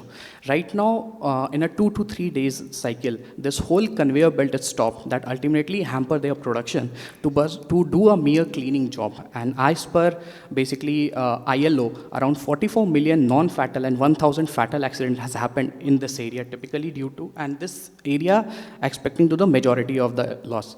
Also, with that downtime, around $3,000 to $6,000 are lost per hour depending upon the TPH. What we do with them is, we are changing the SOP how they operate. We tell them, you can do the cleaning without stopping their conveyor belt. So ultimately what we are doing is saving their operations, okay, optimizing their productivity, and down the line also helping them to maintain their quality. Because once the conveyor belt itself, it doesn't feed the raw material to the main machine. And down the line, they have to shift to their specific, you could say, reserve material. So that kind of automation we are doing. Then we are working in hot metal area. So the best part of our platform is the IP67, and it can work in hot temperatures such as 80 degrees, 90 degrees centigrade. Yeah, I think it is important because since we also into energy and coal, energy production. Yeah. I think confined space use case. But also, since you were talking about a lot on the runway inspection and maintenance and also luggage handling, as I can actually see, do you also in the next stage of evolution, I am not sure if it is reached there yet, but in the next stage of evolution, do you also foresee that we could see some kind of automation in labor-driven areas, like baggage handling there's a huge manforce deployment at all airports in the country. Baggage handlings and the conveyor belt and, specifically the parking automation, these kind of. So that can be done, ma'am, very easily. Down the line, when we focus on our robotics general intelligence, work on all the 4 areas, that is inception, perception, localization, articulation, and interaction. So this is something that can be done. And down the line, we are building the stack to solve these kinds of problem as well, but in a very specific manner. So down the line, we can focus on one application, which we can scale it down the line, and then we can diversify a lot. My last question to you. Right now, do you have any product ready for a pilot or a use case for deployment at airports? Is it ready yet? So our first platform, Taurus, is a 100 kg payload capital platform. What we need to do is, this is a much more rugged version. We already have a test system that we haven't put the photo here. That can be done. In 3 months, we can go and start the pilots down the line. Okay. All the best. Yeah. Thank you. One second. Yeah. Since you mentioned this current robot is for cleaning, does it climb vertically as well? Or? No, the vertical climbing is not there, but it can navigate the staircase. So vertical climbing, typically there are 2 types of structure. First one is metal and second one is machinery bricks. So typically this robot is not designed for that, but this is designed to go into the confined spaces. Okay. Thank you. Thank you, gentlemen. Now, we have heard of the pitches for Maruti Suzuki and GMR. Now, let's resume with the remaining pitches. Please join me in welcoming on stage Mr. Katsuyuki Yamamoto, Senior Manager, Corporate Planning and New Business Development from Omron, to deliver his speech. Okay, thank you for the introduction. Good afternoon, everyone. Namaskar. I'm Yamamoto from Omron Healthcare. So I'm glad to be here with you all today. And so this is today's agenda. I will explain from our company. And after that, I will explain the Chinese settlements. And I will give you some message to the startups. So okay, let's start from our companies. So Omron was established in 1933 in Kyoto, in Japan. So last year was the 90th anniversary. So our sales amount is the $6 billion in 2023. And our blood pressure device are supporting in 130 countries and region. It is including India. So most of the sales is almost 50% in the worldwide. And this is our mission. It is to advance health and empower people worldwide to live life to the fullest. And this is our vision. It is going for zero. So we are going to achieve the 0 events. So what is the events? So it is the event that leads to directly to death, such as the stroke. So we are going to create the world there is no event in the world. So now we are focusing on 3 business domains: the cardiovascular, respiratory, and pain management. We are going to achieve the 3-0 in each domain. And this is our product portfolio. So most of the sales comes from the blood pressure device. And in addition, we are also providing the nebulizer and the thermometer, weight scale, and BCM, and something like this. Let me introduce the one video. So it is related to our company's vision. So I hope it is making it easy for you to understand the world we want to create for the future. Imagine a world where life is much easier, where everyone is healthy and no one is afraid of heart attacks and strokes, where people worry less about illnesses because personalized healthcare is available for everyone, where artificial intelligence help predict cardiovascular diseases, support diagnoses, and suggests medication and treatment based on vital data measured at home, where we all join forces throughout the world to support preventive healthcare for a healthier society. Guardando os macros desta refeição. It's not only a vision, it's Omron. Shaping the future of a healthy world with 0 strokes and heart attacks. A world we all want to live in. Omron. Preventive care for a healthier society. Okay, next is about the Omron Healthcare business in India market. So before going to the business explanations, I want to touch with the social issues in India. You know, there are 2 main issues in India in terms of the healthcare. So first is the patient number of the cardiovascular diseases is very huge. For example, the hypertension patient number is 220 million. So it's very huge number. And second, the issue is the patients of the respiratory disease is also huge. So COPD patient number is 55 million, and asthma patient number is the 40 million. So this number is significant compared with other countries. So in order to solve these social issues, we are not selling the devices, but also focusing on the activity to raise the awareness among the doctors and consumers. Additionally, we will build the factory in Chennai to make our products more accessible to the people. So we will start the production from the fiscal year 25.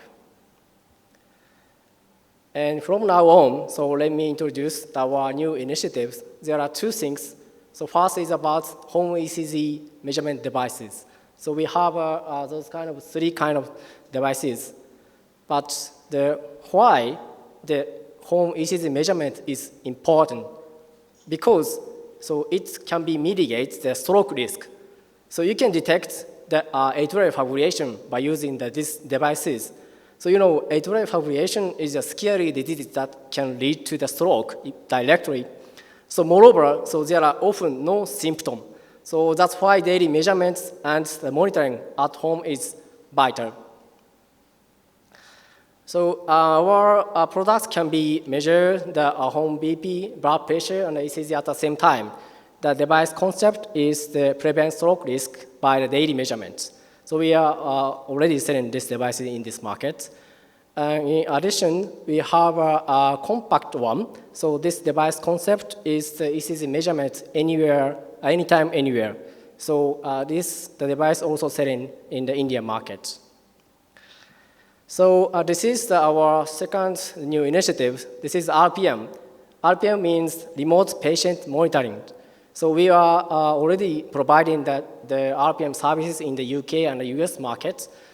We developed the service by ourselves in this market, but I changed the approach in India market because there are a lot of the healthcare service provider in the India market at that time. So I decided to make initiative to make partnership with them. So I'm trying to expand this RPM business into the India market through the collaboration with them.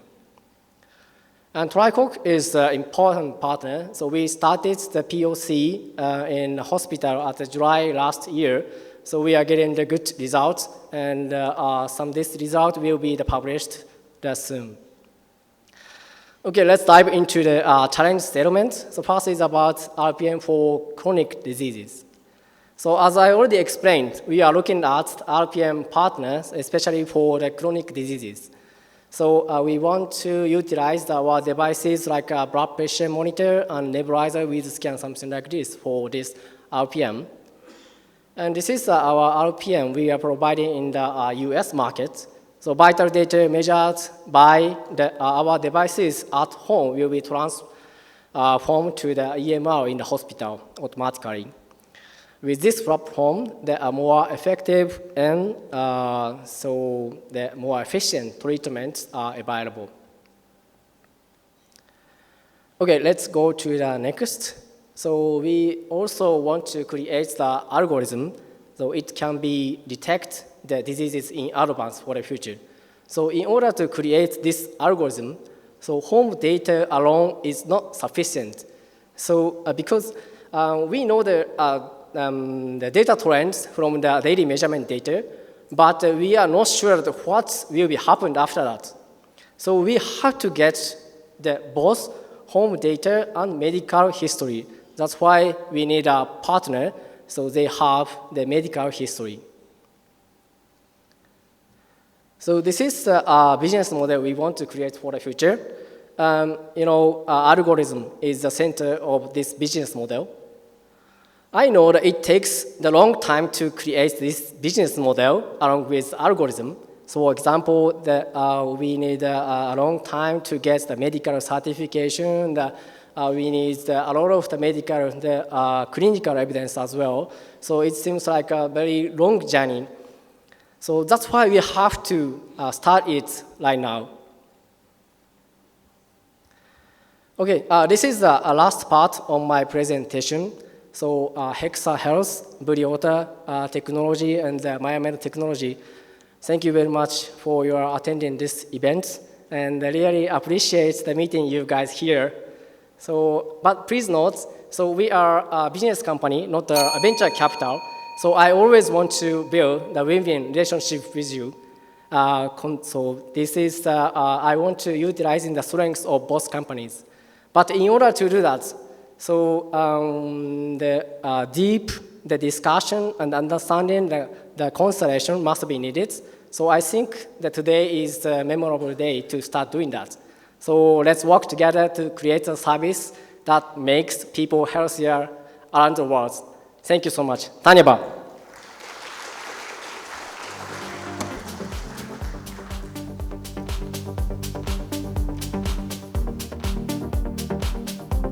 Thank you very much for that introduction, Yamamoto-san. Now, before we begin hearing from our presenters about their pitches, one more time I would like to remind our presenters that each startup will have 5 minutes for their presentation. On the 4th minute, you will hear this bell sound. That is an indicator that we have 1 more minute remaining for your presenter's pitch session. That is, upon the 5th minute, we will hear this bell sound to indicate that your time is up, post which we will go into a round of questions and answers, for which, one more time, after the 4th minute, you will hear this bell. Following that, one last question will be taken, and the final bell will go as. Thank you for that. With that, let's begin. I would now like to invite on stage the representatives from Buriota Technologies to kindly join in and deliver their pitch. Konnichiwa. Namaskar. Inspired with my mother's struggles with asthma, I founded Buriota to help asthma patients with early detection and to help them lead a quality healthcare life. But over the years, Aditi, my co-founder, and I realized that the unmet needs of asthma patients are no different than the needs of cardiac patients, respiratory patients, or common cancer patients. So we evolved into a company supporting 14 chronic conditions. And today, Buriota is helping Government of India in B2G sector as well as in B2B business across India, and we have already done 150,000 screenings for chronic conditions. So what do? We offer an AI-first point-of-care One Health technology platform which democratizes screening of non-communicable diseases or chronic conditions and improve patients' health-related quality of life. We are on a mission. We want to screen 100 million people by year 2030. because 74% of global deaths are due to NCDs. And United Nations is on a mission to reduce 1/3 of premature mortality because of NCDs by 2030. So we are aligned. But addressing this huge challenge needs a continuum of care approach. So we work on screening till follow-up. And how do we do that? With our Suraksha platform, which is a backpack with point-of-care devices that you can see here. We have a mobile app for technicians available in every language, including Kannada.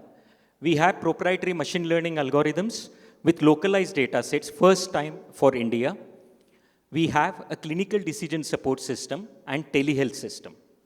Our value proposition is for patients, policymakers, hospitals, insurance providers to make better data-driven decisions. Our business model, as I said, B2G is our public health system is our current focus. As a GenCare awardee startup invested by Department of Science and Technology, we are already working in 4 different states.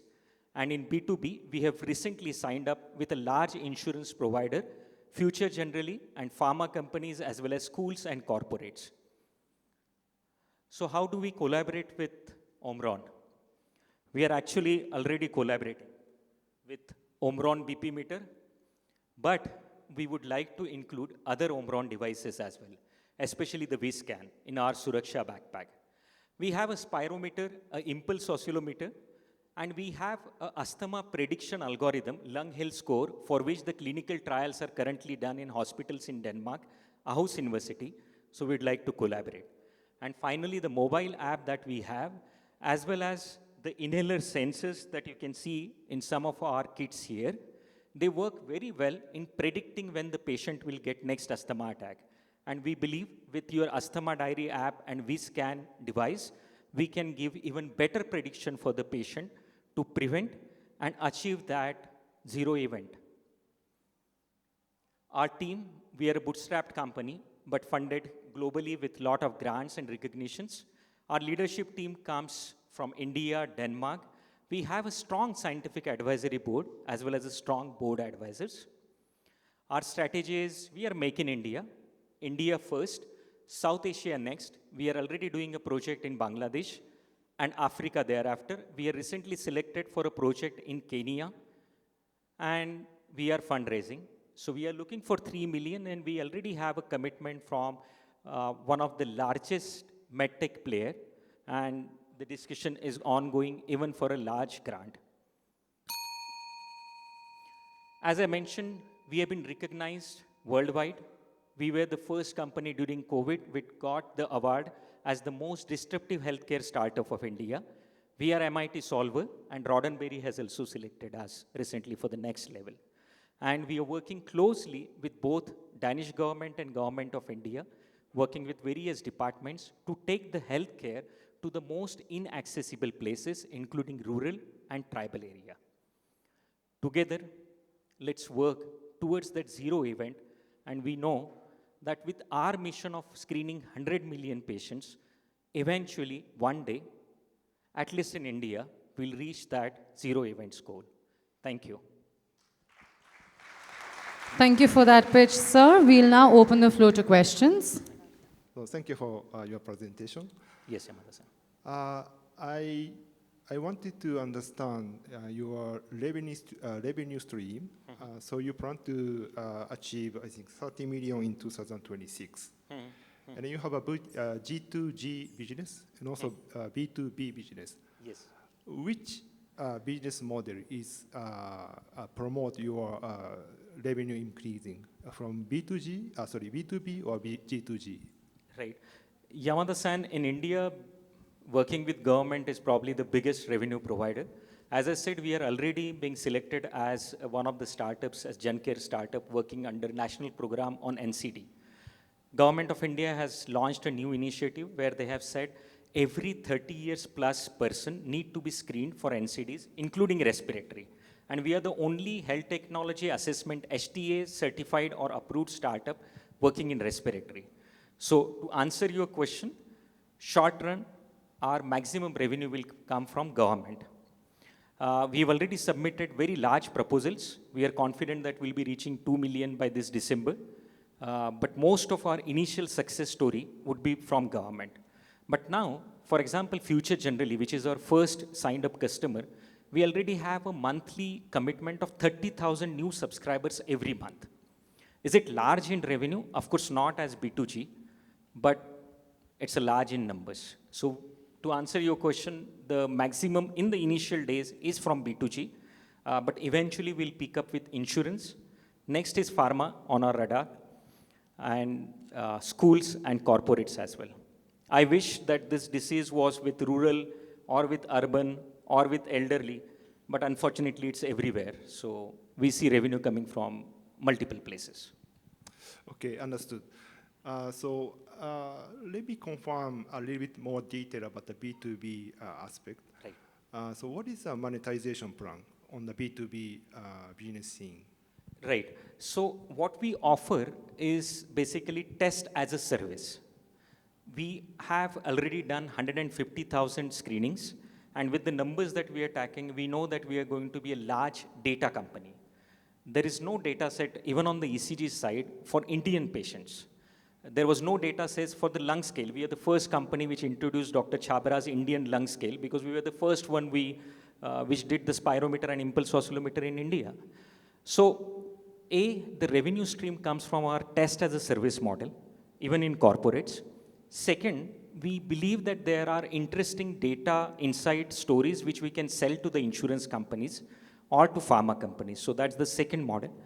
Third, for example, insurance companies, they are paying us for patient diagnosis, patient assessment, and patient consultation also.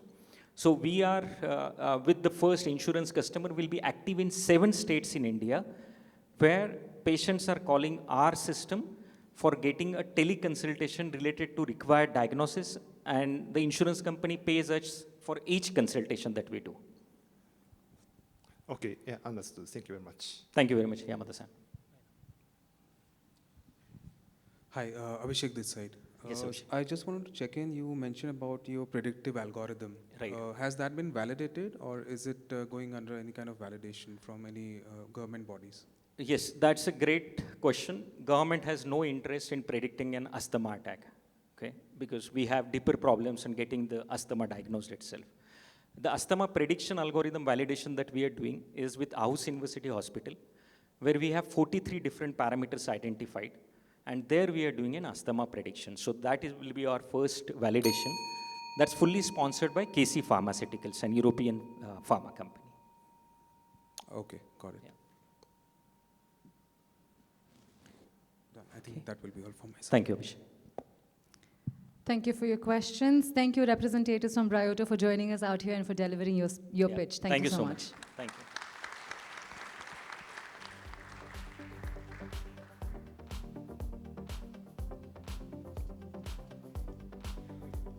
We'll have a stall here set up with all these NCD kits.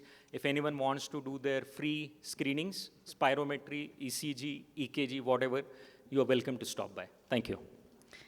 Thank you, sir. And on that note, if I could request the representatives from Hexa Health to kindly join us on stage to deliver your pitch. Good afternoon, everyone. I am Daidipya. I am representing Hexa. So as our tagline suggests, surgery ke har mode pe, we are a patient-centric company who focuses on every stage of the patient experience towards this journey for the surgeries. So as we see that Japanese market, they have an aging population. Apart from that, they also lack family. They are focusing on nuclear families, basically. So they miss on a lot of aspects where they can access innovations and facilities of healthcare from the government as well, from the insurance companies as well. So we are trying to focus on those key areas. How we do it? We want to focus on patient assistance. We are providing end-to-end solutions for them. Starting from the admissions, going to the discharge part, we take care of all the documentation.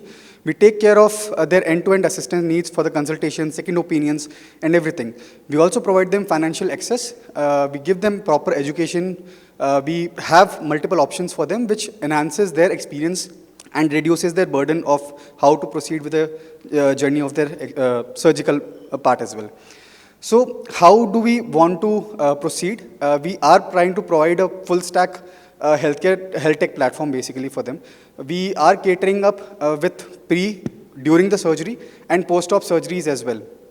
Pre-surgeries, how do we do it? We take care of their end-to-end needs, do the counseling for them. We also give them second opinions, as I mentioned earlier.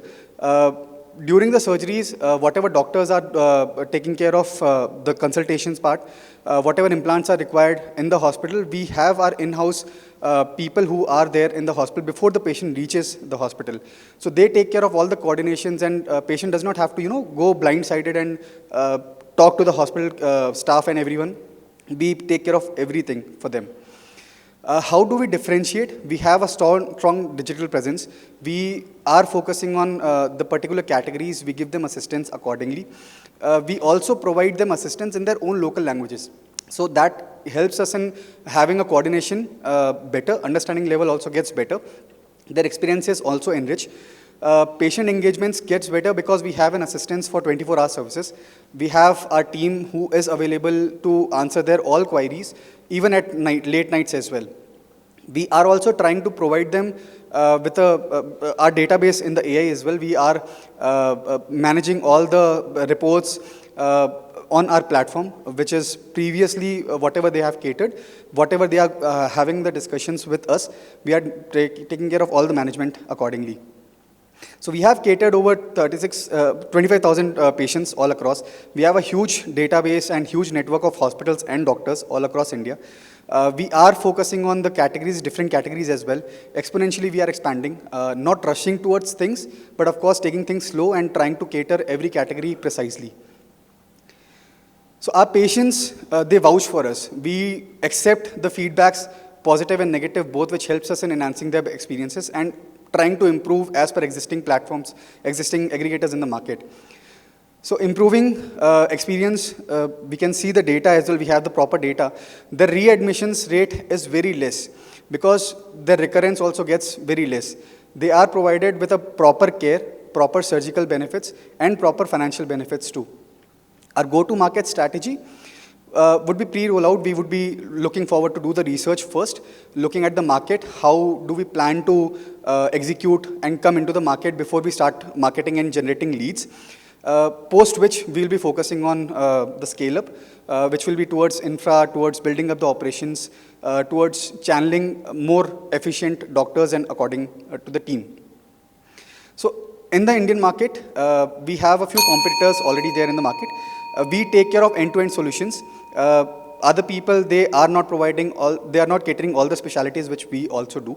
Talking about all the specialties, we are the only aggregator who is contributing to 2%, approximately 2% of the liver transplants also, which no one else is doing. So collaboration needs, we need network aggregation, of course. We would like to partner with different hospitals, different licensing government bodies also. We would be looking forward to that, based on which we'll be fulfilling the human resource needs towards the team size and towards the hospital side also. So about us, we come from a rich background of healthcare. We have experiences, the huge experience comes from Tata 1mg's background, which gives us a leverage to understand the market and industry pretty well, which helps us in catering patients more precisely, and rather than just focusing on the business side, we focus on patient experiences more. So happy to answer the questions. Thank you for your pitch, sir. We now open the floor for questions. Thank you for the presentation. Yeah, so I saw the number 3,600 hospitals you are already connecting as a customer. So it's a very huge number. So, but I want to know that which kind of data you are collecting in your platform from the customer sides. So like medical history or something like this. So they have some example of the data? So we do a carbon footprint. The patients, they raise queries based on which we have different categories, and we collect the data based on their answers. Once we receive their data, based on that, the analysis is done, and they are segmented towards whether the surgery is required or not. So we have their background checks also done. We also ask the patients to go and do any test before having the consultation if required. If we feel that the physical consultation or online consultation would be much more precisely done, based on that, we collect the data and then we proceed for any kind of further consultations for them. So we collect the backgrounds also, the previous history of the patient, and then the current history also, we take care of it. Thank you. Good to hear that. Thank you. And, okay. In your end-to-end cycle of identifying a patient then till the surgery, do you also monitor patient vitals in the entire stage? Yes, we do. So we have a proper background check done before the patient is admitted in the hospital. Post-admission, they have a proper investigation done.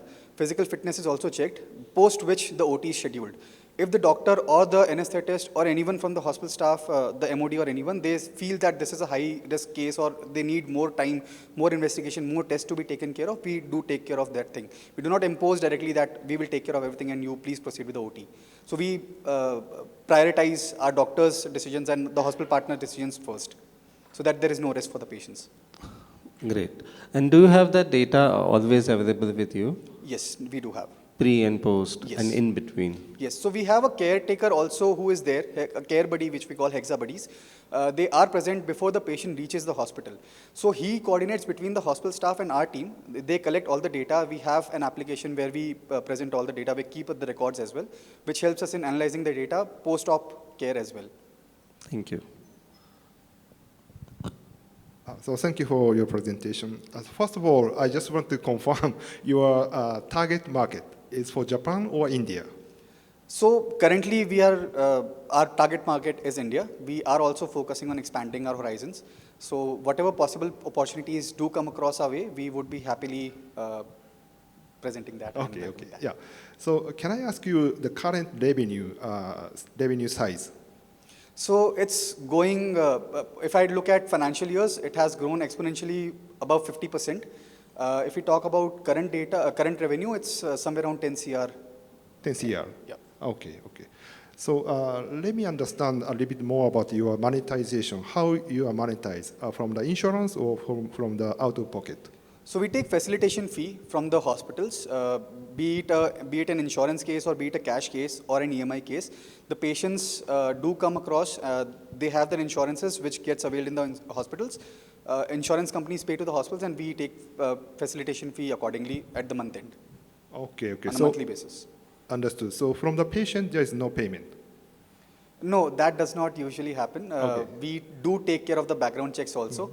If there is an insurance, there are some co-payments, NMEs, other deductions, whatever happens. So we already counsel the patients before making them making them go to the hospital first. Okay, yeah, understood. Thank you. Just checking in, are you having any, because you're having a coverage of 3,600 plus hospitals, so how are you geographically placed? Are there any dominant places or regions that you are having, or you're present across? So we are there in NCR, we are there in Mumbai, Pune and Bangalore. These are the major areas which we focus on. Tier 2, Tier 3, of course, we have more channels as well. So we focus on region-wise in every city. Accordingly, we can provide them the supply too. And the demand generation is already there. So based on the demand, then we create the supply. It's not the other way around there. We create the supply and then we generate the demands. Mostly the approach goes first demand and then the supply comes. So that the hospitals which we are partnered with us, they also gets benefited. And is there any specific criteria that you're having that, okay, how do you target the hospitals and then how do you go for the expansion? So if right now it's 3,600, you'll be having a plan of going forward. So how do you do that? So we have multiple checklists of how to partner with the hospitals. If that requirement is not met, then we, again in the same region, if it is required, then we tie up with another hospital. If the requirements are fulfilled and that does not create any issues, we are happy to do it. So accordingly, region-wise, we will start creating more channel partners for us. Okay, got it. Thank you. Thank you. We'll conclude the question and answers round for that particular pitch. Thank you, Mr. Sharma, for joining us out here and delivering that presentation on Hexa Health. I would now like to invite on stage our representative from MayaMed Technologies to take forth his presentation. Good afternoon, everyone. I am Dr. Raju from MayaMD.ai. We are an AI-based virtual triaging platform which has multiple applications, which includes chronic care management, remote patient monitoring, and patient engagement. Thanks, JETRO. Thanks, Omron, for this opportunity. So we are trying to address these three problems in healthcare. One is growing cost of healthcare, going up to around $6.2 trillion in 2028. Shortage of healthcare workforce. We know we have an acute shortage of doctors, nurses, and other paramedical staff, which will increase to around 15 million by 2030. And the last is low patient engagement, where we're not getting sufficient time with our doctors and healthcare staff, which also increases the cost of healthcare. We are bringing together prediction, physicians, patients, and precision by saving time for doctors and patients, increasing revenue for hospitals, and reducing misdiagnosis. So as a platform, what we do is we have our application available on iOS and Android, which can be accessed through any device with a screen, where the input is collected, which is a symptom triaging, and that goes to a cloud platform where the analysis takes place, clinical intelligent analysis. After that, it is provided to the hospital or a doctor. So we can identify high-risk clusters in a population. We can work with governments, hospitals, large healthcare systems, etc. So Maya has a lot of capabilities, but currently we are focusing on RPM, chronic care management, and post-discharge care. So we have a triaging accuracy of 94%, which has been done with University of Michigan, UCLA, and 89% of patients felt it's quite easy to use Maya. So currently, we have the capability to do around 8,000 plus clinical conditions in less than 2 minutes with a 90% accuracy. And currently, we have around 500,000 downloads in Android and 100,000 downloads in iOS. We are working with leading medical universities across the globe to make this possible. And on partnerships, we have gone through the LG Nova program, which is a consumer program from LG. We are part of the Nissan grant, where we were awarded a grant by Nissan to pilot it with Nissan cars. Also, we are part of Telangana AI mission, NSRCL Bangalore. We pitched to Switch program in Singapore, and we are also going through the MBRIF program and Startup Abu Dhabi. So our team consists of doctors, engineers, data scientists, and business professionals. I'm a medical doctor by training, but mostly spend my life in pharma industry, developing new drugs and into medical marketing. And we are very passionate about healthcare. On the revenue model side, on large hospital groups, we work on a SaaS model, license starting at around $10,000 an annum. And we have other revenue models for smaller clinics, which is pay-per-use model, etc. And the last is a revenue share model. So with RPM, with Maya MD, we have currently around 2,000 plus patients, focusing on chronic conditions like diabetes, hypertension, dyslipidemia. And the payer model in the West is a bit different, where insurance is actually really great. In India, we are still working with some of the patients groups. And so a patient care manager is deployed, and this saves time for the doctor and improves outcome. So we have cellular devices with IoT and Bluetooth-enabled devices, and there is an 85% compliance right now. And automated reminders and readings can be done. And since we are a triaging platform initially, patients, any problem can be analyzed. So patient may be feeling a headache or anything. That can be analyzed, and the doctor gets this information. I was practicing as a clinician before, so a lot of times patients, when they go back, they don't communicate with the physician. And when they have an issue, they come back and say, this doctor is not treating really well, which causes reputation damage. So this is how our dashboards will look like for the patient. We can connect BP machines, temperature monitors, heart rate monitors, SpO2 meters, weighing machines, etc. Very critical for patients having CKD, having cardiac conditions, and a lot of other problems. So we can see the patient getting better or worsening in the event of time. So we have a very simple onboarding process in place. And again, medication reconciliation, titrating the dosage, etc. can be done very easily. And we can also remind the patient for next appointments, lab reminders, etc. And we can also put in dietitians and other counselors, etc. So very simple onboarding process. We will identify the patient, checks the eligibility, and then we enroll the patient. And physicians will set the alert range. Physician will adjust the care plan as needed. We can send automated readings, monitors frequency of readings, and this helps in retention of the patient. So the hospital is happy, doctor is happy, and the patients are also happy. This is a physician view of the RPM data. This can be customized weekly or monthly or bi-weekly, etc. We did a case study. We have shown that the compliance is one of the best in the world right now, and the number of urgent alerts decreased by around 50.4%. And on an ask basis, we want to pilot with Omron for your devices. We believe it's one of the best in the world. And for support for accessing other markets where Omron is there, and also the mentoring and expert of Omron Group. Thank you so much. Thank you, Dr. Raju, for that presentation. We now open the floor to questions. Thank you for the presentation. So it's very wonderful. So your services seems like a very comprehensive. So you are mentioned about triage. On the other hand, you are also focusing on the post-discharge services. So my question is, do you have some of the target diseases, especially for the hypertension, the heart failure, something like this? So if you have, so please, So we are working with NANI, which is one of the largest kidney practice groups in the US, where they are working with more than 200 plus clinicians. So CKD is one thing that we are really working with, where hypertension is a huge problem. So patients who have undergone transplants, patients having CKD, they need to be checked on their BP very frequently. So that's one. Second is we are working with Coastal Heart Center. It's a large group of patients with cardiac conditions. So we are working in the cardiac and CKD initially. So that has hypertension as a problem. And the third is any patient having a diabetes, mostly they have hypertension, right? So it's all related, the NCDs are related. So we cater to all these major conditions and dyslipidemia, which all comes together. Okay. Thank you so much. Yeah, may I just check with you that how are your monthly active users, particularly in India right now? So currently on the RPM side, most of our 90% of patients are in the US because on the insurance penetration part, these patients are reimbursed. In India, we have only 50 patients, but on the other triaging side and for post-discharge, we have around 500 patients right now. Okay, and in terms of like, who is exactly the payee for the services, particularly in India, if I'm talking about? So hospital is actually driving the revenues for us, but that's taken from the patient. So there is a service charge which the hospital will take from the patient, and they will take a small percentage of that money, and we get that.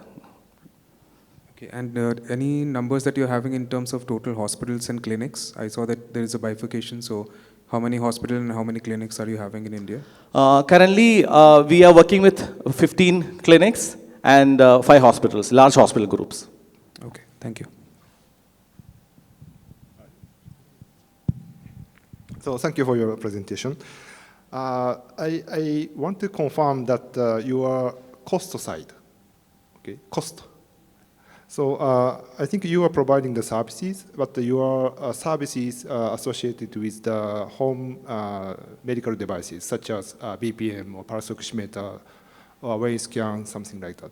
So who will pay these devices? Patient will pay, or you will provide by yourself? We don't want to be a hardware provider, but we want to work with any provider who can get that best FDA approved CE mark devices. So we provide them. We will work with you, get your devices on board to the patient. So the patient will pay? Yes. Okay, okay. So on the page 18, I think, I saw some description that you will provide a cell phone. But is that correct? So basically, it's so wherever there is in US, we working with a partner where the SIM is provided by us. That's only for that is for US. Yeah, correct. Okay, correct, okay. correct. Yeah. Thank you. Understood. And in India, another interesting part is a lot of times patients will have some device at their home. So there, some of these devices cannot be integrated, but the patient can input the data manually. Say morning, when you check the BP, it is say 150, 90. They can input that data. Still, it will work. Okay, okay. So from patient perspective, there is no payment. Patient is paying for everything. So for the monthly services, Yeah, right? yeah, yeah. And for buying the device, everything patient will be paying in India. Okay, but for the service as well. Services, actually the hospital is collecting the money, Yeah. but we are also integrated to that. Okay. Hi, thank you for your presentation. So have you developed any algorithm as of now, which is already you are utilizing in US markets? Yes. So since we are constantly collecting patient data, right? So when the patient start using it more and more time, we get to understand how the patient behaviors and all that. So for example, they may develop a headache in between. So we can actually predict that the patient is getting into something, a worsening condition. And for stroke, we have an algorithm which we have developed. in between. For hypertension also, we have a couple of algorithms in place, and we can actually modify them based on more usage. And one of the governments approached us to develop something for that market, for a state in India. So we are doing a small pilot with them. So that's large scale data assimilation and development. And what is your plan for India patients and Indian customers? As you are already working in US market, Yeah. what is your plan for Indian customers? We want to work with large hospital groups, say Medanda, Aster, where there are at least 5-6 hospitals with at least 250 bed. So they can actually give it a solution as a package once they get discharged. But currently, we have a post-discharge care tool, which is getting a lot of accolades across the globe because we are able to prevent readmissions. So once the patient gets readmitted, there's a lot of problems for the hospital because patients will go to the internet and just complain. So we can prevent that by 50% right now. So we are piloting with a couple of hospitals in India. Yeah. Thank you. Yeah, thank you. That concludes the question and answer round. Thank you, Dr. Raju, for joining us from Myomed and putting forth your pitch presentation. With that presentation, ladies and gentlemen, we conclude the pitch presentations for Omron. We now move to our penultimate challenge for the day. For the same, I would like to welcome on stage Ms. Rani Malhotra, Lead Consultant, ICET from Infosys. Hello, everyone. So, I am part of the Open Innovation Unit of Infosys, which is called as the Infosys Innovation Network. So Infosys Innovation Network is basically a well-orchestrated partnership between Infosys and curated startups across the globe. So that we help our clients future-proof their business with innovative services from clients. So as you can see, we have a graduation framework in place where we assess capability gaps for our clients, and then we scout for startups who can address those capability gaps along with our own solutions. And sometimes we build with them, partner with them, sometimes we invest, and ultimately that's how we take them to our clients to solve their problems or basically address any capability gaps that they have. So we have basically a global innovation ecosystem from where we curate startups. It consists of universities, corporate venture funds, government agencies, as well as academia. Yeah. So it's been almost 5 years that Infosys Innovation Network has been in existence, and till date we have screened 10,000 plus startups in-house, out of which 300 plus have been shortlisted, pitched to clients, and have been working with clients to solve either their problems or address their capability gaps. So moving on to the next slide. Oh, 1 second. So moving on to the challenges for today. We have 3 challenges and 3 problem statements. For the first challenge statement, I would like to invite my colleague, Mr. Ramakrishna. Rama, all yours. So good afternoon, everyone. So I'm Ramakrishna, part of the Infosys supply chain practice. So today I'll highlight a critical challenge which is faced by many of our automobile and manufacturing clients, okay, which is on the end-to-end visibility. So when I say end-to-end visibility, see, supply chain in general is very complex, okay, and nowadays it is further intensified with the natural disasters, pandemic, and ever-changing regulations, okay. Having said that, what organizations are trying to do is they're trying to focus on a newer set of objectives, which is being, building a kind of a resilient, sustainable, and agile supply chain, okay, while still keeping the priorities with respect to cost, capital, and services. Having said that, to achieve a newer set of objectives, organizations typically, have problems is, significant problems in certain areas. The first and foremost is basically the risk part. When I say risk, see, when it comes to the lower tier suppliers, if we are not sure who are the lower tier suppliers, what are the risks which is going to impact, we will never know when the products are going to reach, and which will impact your purchase orders, productions, and deliveries, okay. The second part is on the compliance. When I say compliance, we will have, basically governments are bringing new regulations into place where they are focusing more on where you are bringing the products, what is the source, whether we are following ethical sources or not, and so on. So in case if you don't have an end-to-end visibility, we will have problems in adhering to those compliances. Third is basically the operational issues. In case without having an end-to-end visibility, you will have issues or inefficiencies in your inventory, cost, and of course your overall quality as well. Okay. Having said that, what we are looking for an end-to-end supply chain solution which have more focuses on supplier transparency, which has the ability to basically, identify and map all your lower tier suppliers, because this is a data which is normally withheld and it has never been shared by your tier 1 or tier 2 suppliers. Okay, so this is the solution which we are looking for. Having said that, we are looking forward to Boom Incorporation on their pitch. Over to my colleague Venkat on the next challenge.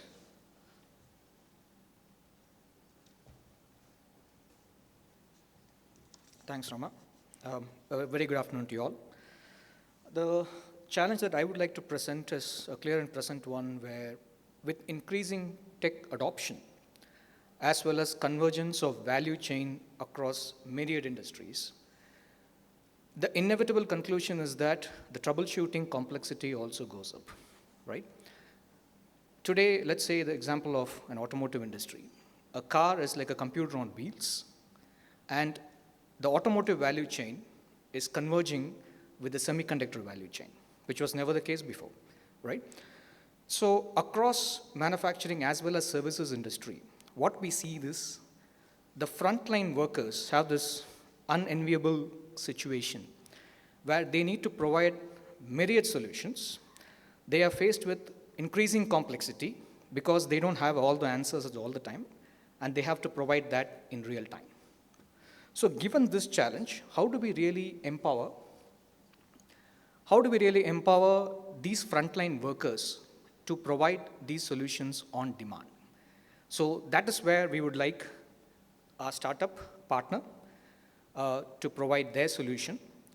So imagine a technician working in a very remote area, like an offshore windmill, or it could be a nuclear power plant, or they could be working on medical devices which are supposed to save lives. Each of them come with their own troubleshooting algorithms and their own challenges.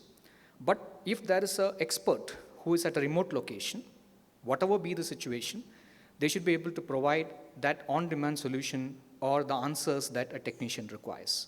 So how do we create a collaborative platform to enable this? Because the tech challenges are myriad. I don't say it is that easy because you're going to work in sometimes inhospitable situations or in environments. But ultimately, to paraphrase the recent Hollywood movie, we would like to have the solution anything, anywhere, all at once. Thank you. With that, I hand it over to Rani. Thank you, Venkat. So to the last and final challenge. So this challenge comes as we are working on a wide range of technologies under the umbrella of Earth observation. And specifically, the problem that we are trying to address is sustainability. And we've zeroed in on some of the sectors, one of which happens to be oil and gas. And the problem statement for today is focused on the oil and gas industry and sustainability. So the idea is, how do you assess the environmental impact of activities that the oil and gas industry is involved in? For example, starting from exploration to production, transportation, using Earth observation technologies, which include, but are not limited to, low Earth orbit satellites, geostationary satellites, or drones, sensors. So all of these technologies individually or in combination, how can we use to monitor the impact of the activities which I just mentioned, which the oil and gas industry engages in, how to assess the impact of these activities on the environment.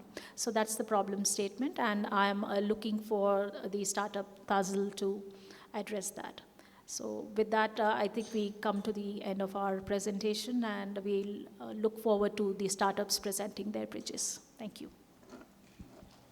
Thank you for that lovely introduction, Ms. Rani, Mr. Venkat, and Mr. Ramakrishna. And with that, let's begin our pitch presentations. I would now like to invite on stage the representatives from AR Genie for the first round of pitch presentations. Hello. Good afternoon, everyone. I am Tarun with AR Genie, and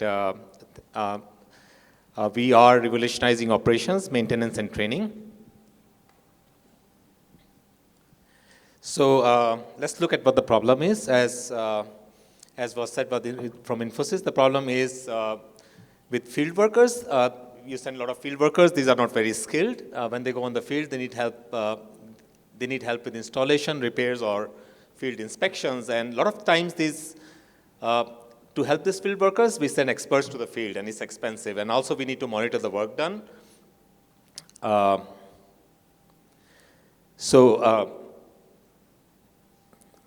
what we offer is a field service remote assistance platform. What we can do is we can transfer a live video from a mobile phone from the worker to the expert on the computer. And with this, along with this, so this is similar to a live video from WhatsApp, for example. And along with this live video, what we can do is the expert can provide annotations on virtual objects like you see here. Like you see here, these annotations, they can be put on real objects, virtual annotations, and this can help guide the remote worker.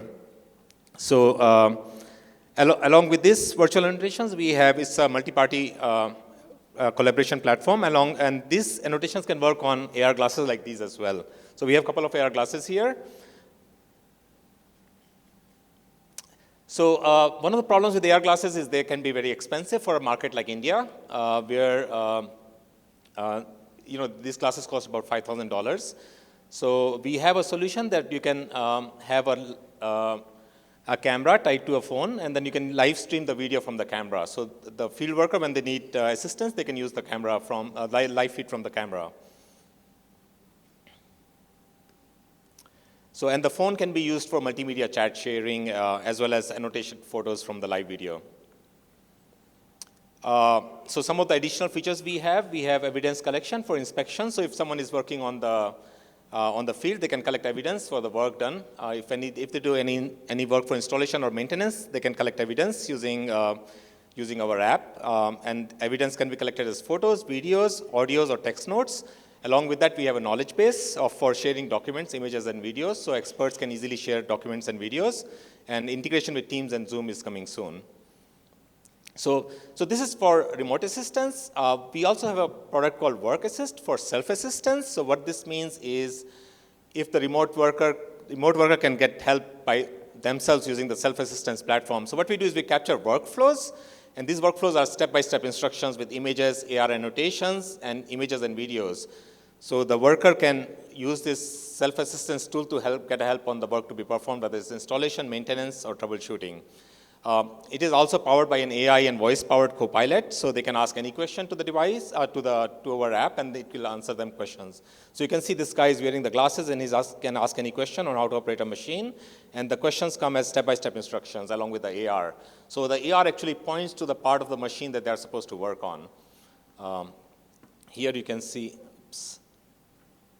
it's pointing to the part of the machine that person is supposed to work on. This can be very helpful when doing work for which they don't understand the work that well. How big is the market? Is growing at 54% year to year, from $3 billion in 2023 to about $10 billion in 2026. The business model is SaaS-based, so we have a monthly pricing with cloud-based and on-premise options and custom enterprise solutions as well. What we have found out is on-premise solutions are very important because of security and other reasons. So competitive landscapes, you can see some of the competitors here. What we see is a need for a cost-effective solution that's hands-free, and then that's where we come in. We are, I think, the only company that's providing a solution like that, which is cost-effective, hands-free, using a remote camera, using an external camera. The collaboration needs with Infosys, we are hoping to get some help with large installations, as well as enterprise integration, and also POC project in different verticals like in medical or manufacturing or automotive fields. About the team, we have team in the US, in Japan, and India. So I am the CEO, and Abhishek here is the head of sales in in India, and I did an exit for a startup in 2021, video-based startup, and this is my third startup. So one couple of things I also wanted to point out is we are working with one of the largest elevator. Thank you very much. Oh, once, okay. So we are working with one of the largest elevator companies in Canada, as well as working with Fujifilm in Japan and Tokyo Water Bureau and several other companies in India as well. HAL in India as well for solving their problems with training, remote assistance, as well as work assistance. Anything else? Thank you very much. Thank you, Mr. Tarun, for that pitch presentation. We now open the floor for questions. Thank you, AI Genie. I feel like Aladdin with the lamp. So this device, is it proprietary to what you are doing, or the hardware part also is under your invention? Or? Yeah, so these are glasses made by other manufacturers. What we are working is on a solution that is proprietary to us right now, and we'll show it to you. We have with an external camera that connects to an Android phone, which can be very cost effective in the market. So this glass that you see here, this one costs about $2,500, and this one costs about $3,500. So they can be very expensive for the market. So we are looking at solutions below $500 or below $1,000 or even as low as $100, $200 for the Indian market. Okay. One of the concerns I have regarding a solution is that you are working across multiple industries. You don't have any specific industry per se, right? You can work across manufacturing, you can work across aerospace, so on and so forth. So how is your training model going to annotate for this myriad industries? You have multiple industries working on. The tech documentation is unique to each industry, right? So how would you work on annotation? What kind of training models you have? Yeah, so one thing is, for annotation, if it's done by the expert, remote expert, he can use our tools on the desktop or on a mobile device to annotate on the objects on the objects in the live video. That's one thing, but we also have AI-based generated annotations that if you feed the data to our AI system, it can generate, for example, AR-based manuals for you. So, and you are right, it's across different verticals. How do you do it? And that's the challenge that. Especially integrating with the backend APIs, we are hoping we'll get some assistance with working with Infosys on that, because we know there are backend integrations required for clean energy, for example, and we need that kind of expertise from Infosys. So do you use any Gen AI models? Correct. And how do you really put them into use in your solution? Yeah, so we can feed it, for example, images, videos, as well as text. And we also have a proprietary way to feed AR annotations, and we can share a video for that. And so, and what we do is we generate step-by-step instructions or workflows using AI. So if you see a response from ChatGPT, for example, what you see is a full page of text, right? So what we can generate is step-by-step instructions where each tells you what step to do along with images and videos, as well as AR annotations. Okay. Is it only visual solutions that you're providing, or, for example, a field service person, as you rightly pointed out, they may not be always be very educated, okay? And most of the times they are very comfortable asking for a question or quickly giving a voice-based command and things like that. So how does your solution work in such cases? You mean for them to ask a question? So they can connect to remote expert as well, like we said. Yeah, remote expert is one of the options. But more often than not, they would like to quickly have a solution on hand, because you can't, human memory is limited, right? That's the major problem. Yeah, so they can ask a question with the Gen AI system, any question with our AR glasses, for example, and they get the response back, or even they can use the mobile phone, which a lot of these workers are familiar with. Okay, so can you give any real-life case studies that you have resolved so far?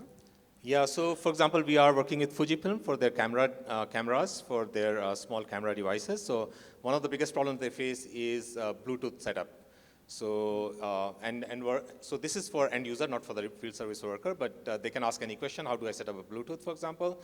And it actually shows on the device, you press this button first, so you see a virtual pointer.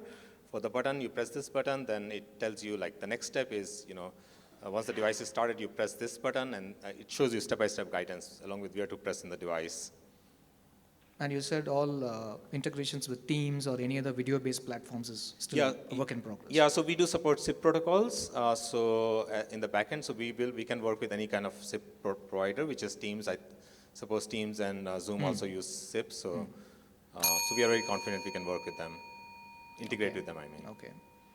And specifically, how do you really look at scalability in the solution? Because you are not unique. I mean, there are several companies which do offer. I mean, I'm just being quite frank about that. But what do you bring to the table? What's the unique nature of your solution? Yeah, so I think a couple of things that we are doing are kind of very innovative, like we talked about, is like supporting an external camera, which none of these companies do, and bring a very cost-effective solution to the Indian market. What we have seen is price is an issue. AR glasses are very expensive, and I think there's a need for a cost-effective solution in the Indian market. Yeah, I'm assuming it is good for other economy markets also. Correct. Right? Okay. Thank you. Thank you. Thank you for the question, sir, and thank you for the pitch. Thank you, representatives of AR Genie, for joining us for the same. Thank you. I would now like to invite on stage the representatives of Boom to deliver their presentation. Check. Hello, my name is Ken from Boom. Today I will talk about supply chain management. To put it simply, our business is about cleansing master data to optimize the entire supply chain for small and medium-sized manufacturing companies. The problem is the supply chain is the chain that goes from receiving orders to procurement and finally to sales. And the essence of the supply chain is that all its functions are connected. However, many small and medium-sized manufacturing companies use different systems for each department when planning. Although they often implement ERP systems, they tend to focus on making performance visible rather than considering what they want to achieve with the data accumulated in the ERP. As a result, each department update data so independently, leading to dirty master data. So what does it mean for master data to be missing? For example, consider how a certain part is managed under different codes. If each department uses different codes for the same part, it ends up being managed under multiple codes. Without a unified code, digitalization and automations are really difficult. So consequently, cross-departmental optimization of the supply chains is almost impossible. Then, our solution is to cleanse master data using AI. This means we read data from various systems and manage a single product under a single code. Specifically, we extract data from ERP and other systems, APIs, to analyze which code corresponds to which product. Then we provide an easy-to-understand interface that allows even non-experts to understand what is happening in the supply chain. Our business first step is cleansing master data, but there is great potential beyond that. The next step is to automatically generate CAD and then create BOM, procure parts, and generate MRP. These are possible once the master data is standardized. And the final step is matching buyers with suppliers. By completing step 2, we can have accurate data on suppliers' production abilities. This allows us to understand what they are producing and how much they are operating. Therefore, we can suggest to buyers that they should work with which suppliers. And from buyer's perspective, gathering multiple suppliers can reduce costs even for small lots and minimize risk. And from a supplier's perspective, they can maximize profits and find new business partners. As a result, the relationship between suppliers and buyers become equal and fostering healthy competition. So this is our business ultimate goal. Let's talk about market competition. Many companies are creating solutions for large enterprises and individual departments. For large enterprise supply chain products, there are companies like Blue Yonder and Kinaxis. And while for departmental solutions, they are Scalp Bees and Prewave and Interest and Altana and so on.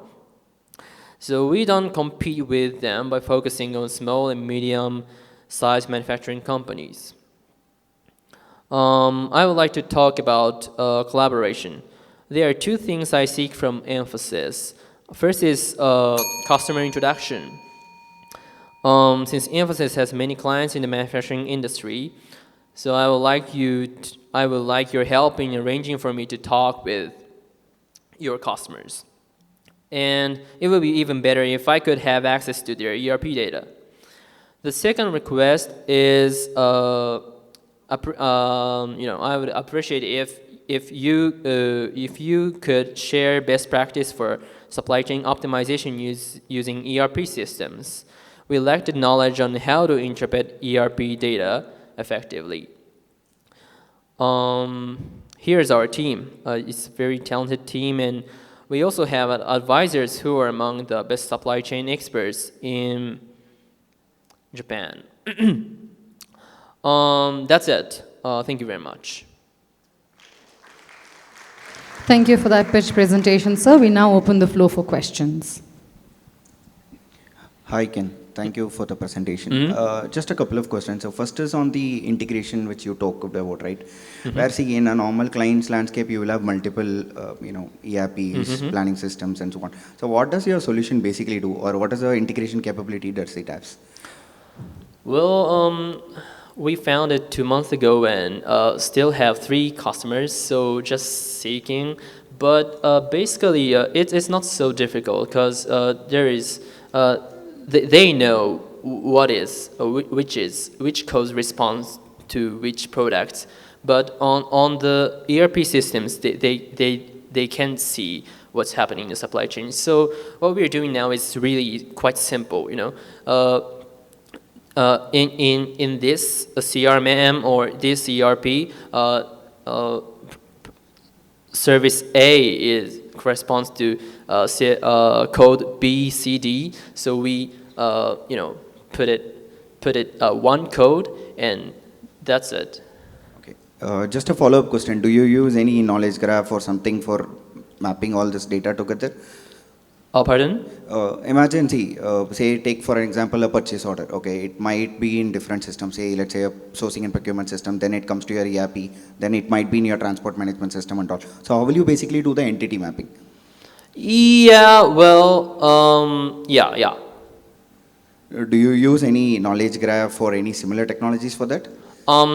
Basically, we can use rule-based AI or machine learning to which corresponds to which codes. So yeah, machine learning, and sometimes we have to use generative AI like language models and something. Okay. So see, when it comes to handling master data, right, many of the clients' data are very sensitive in nature, right? So how will you basically handle the data privacy part? Exactly. That's really important problem, and still I don't figure out how to treat their data. But for now, we don't have such kind of problem, and then we expand bigger. Maybe we should do something for data privacy or some. Yeah. Okay. So one last question, Ken. So you talked about the supplier mapping part, right? Have you done anywhere, basically to identify who the lower tier suppliers are, and through some public data and other things? Well, fundamentally, this product and the supply chain visibility product is different, but we can make the large companies' supply chain visible by machine learning based on public information such as bill of lading and IR or press release or something. But I don't know. It really relate to our product. So maybe we're missing, yeah. Okay, fair enough. So one last question. See, you said it has been started very recently, right? Have you worked with any clients so far on, correcting the master data and so on? Pardon? No. Have you worked with any clients so far in correcting the master data from ERP and other systems? Yeah. We have 3 customers and talk with the Japanese office of SAP and Microsoft Dynamics and other ERP vendors for medium-sized manufacturing companies. Okay, fair enough. I'm done again. Thanks. Thanks for that. Thanks. We still have a few more moments for any more questions from the team. Hi. When you say you are cleaning up the data, some of the data could be legacy. They could have been really mangled, or sometimes you don't even know. How do you really compare to make sure that you have cleaned up the data at all? How do you really validate cleaning a data? It's really hard because question. you did mention about cleaning up the data. That's why I asked. Yeah. In most cases, we don't have to see all of the data. Just extract important data and then think how to manage that. But yeah, that's a really good question and still seeking, honestly. So you use like some ETL tools like extract, transform, and tools, or basically. Okay, fine. We'll conclude the question and answer round for that particular pitch. Thank you so much, San, for joining us on stage and for delivering that pitch for Boom. We move on to our next pitch presenter, requesting the representatives of Thazal Geospatial Analytics to kindly join us on stage. Hello everyone. Myself Vignesh Kandasamy from Thazal Geospatial Analytics. I am representing the challenge of Infosys for Earth observation data for oil and gas prospect. As a company, we monitor assets from space to give climate risk, and we also provide geospatial solutions. We are a part of NSSL, we are incubating NSSL, and some of IITs is supporting us. As a team, we are mostly from Indian Institute of Remote Sensing, ISRO unit in Dehradun. To the context of the challenge, very specifically with respect to Japan, Japan has limited domestic reserves, and it is highly dependent on energy consumption. Most of its energy consumption are mitigated by imports of oil, and these oils are from ports, and there are more than 22 refineries. So the environmental impact or environmental hazards is with respect to the ports and with respect to refineries. So what we are proposing is like, irrespective of area, irrespective of satellite data, a multi-sensor automated Earth observation system that process the data, analysis, and create analytics and insights, and it give a metrics and a spatial visualization. With that metrics and spatial visualization, we can create a decision intelligence system for impact assessment, for oil and gas, for near real-time monitoring, for pipelines. Even we can find pipeline leaks regularly. And with these metrics, we can able to mitigate with respect to AI, what is the advisory, how the business can able to overcome from this. So to do this system, the technology what we are trying to use is like a multi-sensor approach. That is like with respect to optical synthetic aperture radar, that's where we are specialized in, and hyperspectral data. And we apply AI-based algorithms to it to extract the image information from it, like image segmentation, classification, and some physics-based approach. And with that metrics, we can able to forecast what's going to happen. And we also use some climate models. Says a refinery is there, a very frequent cyclone is hitting this particular area. With the climate model, we can tell next 10 years, 7 times the cyclone is going to about to hit that particular area, so that we can tell the business, move away the refineries to some other area, so that they can overcome their business risk. With respect to the oil and gas, there are lots of use cases that we can able to approach. Oil exploration, oil transportation, oil production. Very specifically to Japan, oil transportation and oil production, where we can able to work on oil spill detections and habitat loss with respect to oceans. And the INSAR capabilities like we can able to find the ground movement, how the ground is slowly deforming with respect to oil exploration too. The value proposition, what we are trying to give is like a proactive risk assessment for businesses with that, we can come with mitigation measures that helps businesses to reduce their financial risk and to reduce the environmental risk. That is win-win for country plus for the organization. So the go-to-market strategy or like business model, what we look forward is like a flat-based approach, create a particular software and give to an organization, or on-demand tool or a SaaS-based approach. The possibility is endless with respect to Earth observation satellite. As a collaboration with Infosys, what we look forward is like subject matter expert with respect to oil and gas, co-creation, and go-to-market strategies. As a team, we are mostly from Indian Institute of Remote Sensing, Dehradun, and we have advisors from Desert Research Institute, Nevada. Saintan is one who is helping in groundwater modeling and other INSAR-based approach. Plus, Manoj Hari, he's from University of Cambridge. As a company, we have given services to London School of Economics, Federal Bank, IUDXs inside IISc, and many of environmental organizations, some of the government organizations in Tamil Nadu. And we are part of NSSL, and some of IITs is funding us too. Thank you.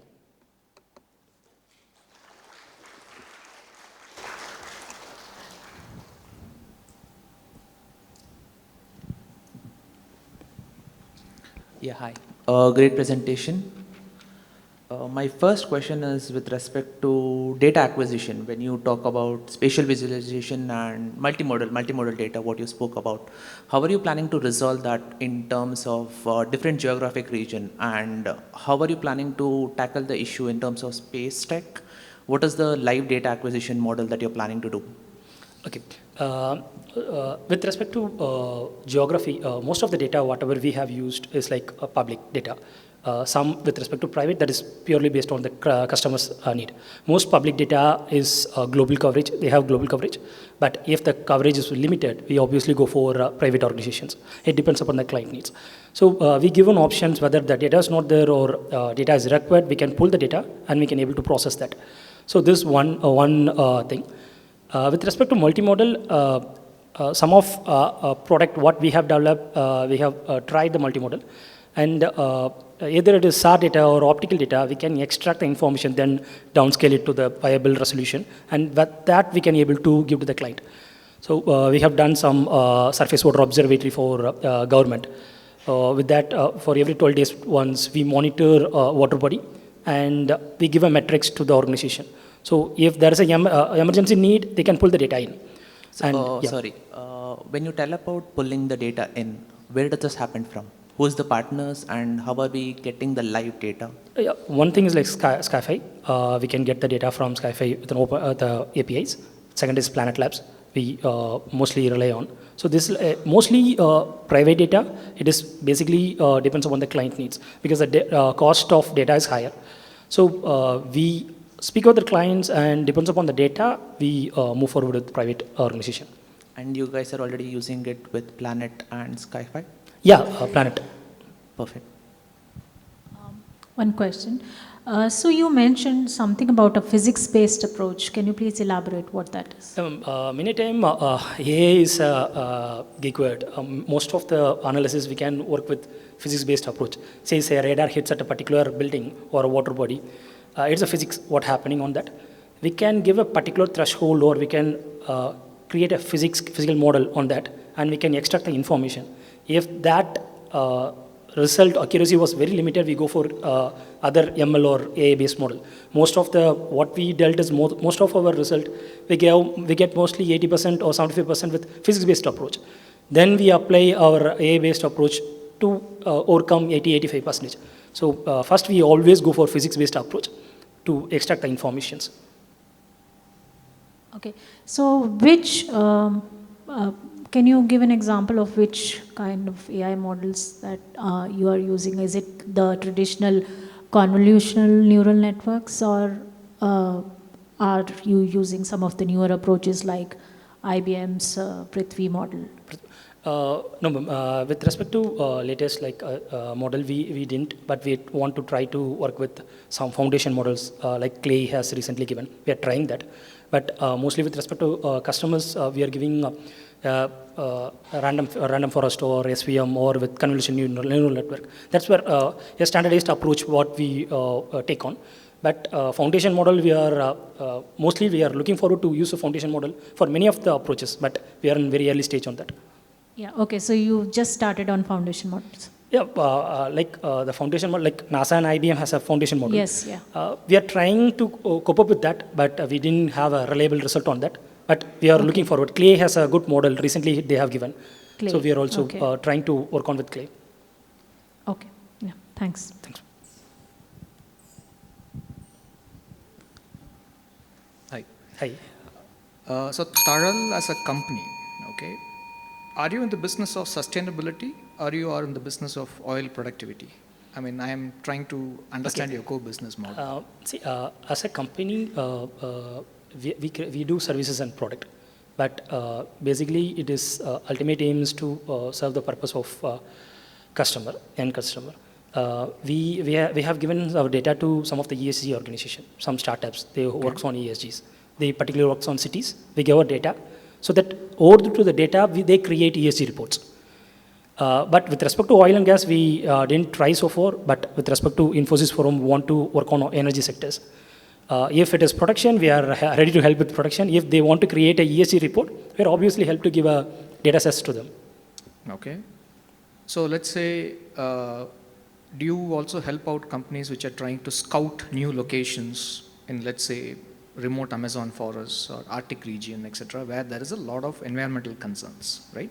But there is a lot of oil and resources over there, but there has always been concerns about it. So do you provide services which help them extract those resources without too much issues to the environment? There will be some issues, obviously, but how do you work with that? With respect to oil exploration, like particularly oil exploration, our domain knowledge is very limited, but we can explore on that. But to the very specific the question, we help businesses. That is a business intelligence where we come at. Say as an agro-voltaic companies. They do agriculture plus they put solar over to that particular farm. So we give our business intelligence solutions to them where they can find optimal farmland where they can put solar power plant and agriculture land. So it's a win-win situation for the farmers and for the companies.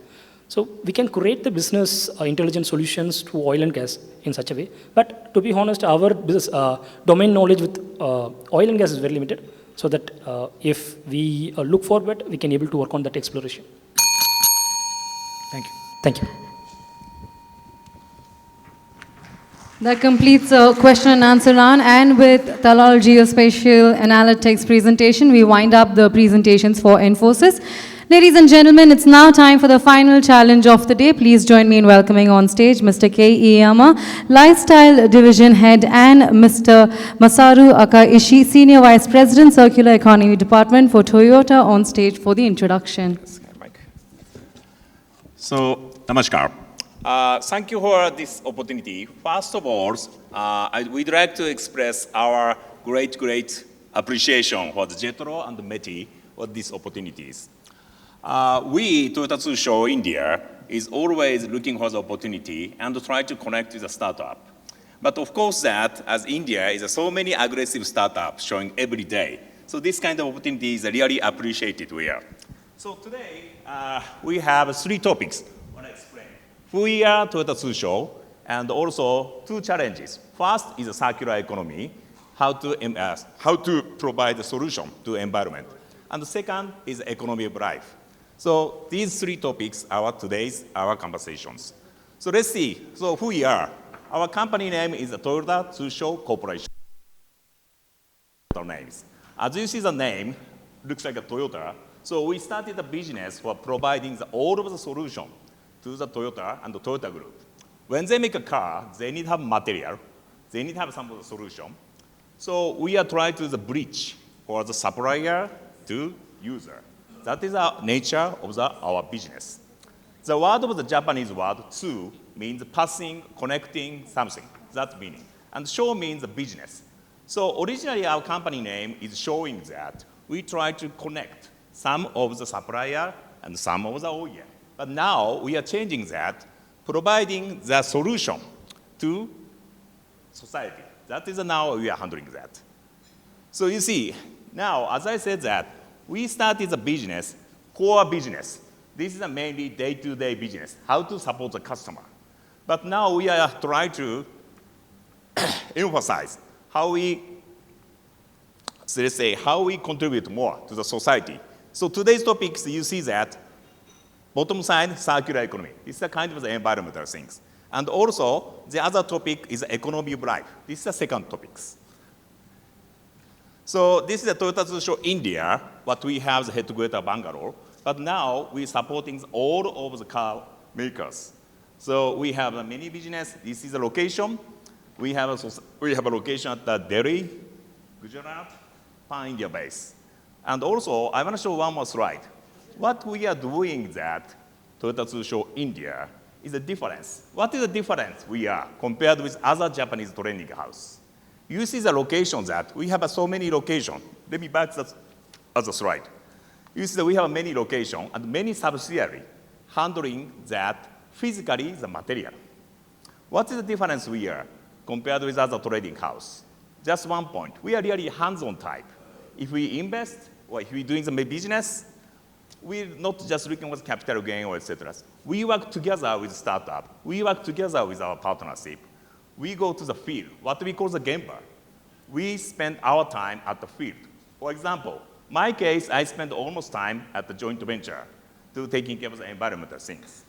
So please remember that we are a little bit different with other trading house. We are really hands-on type. So our company now we are trying that first contribute to mobility.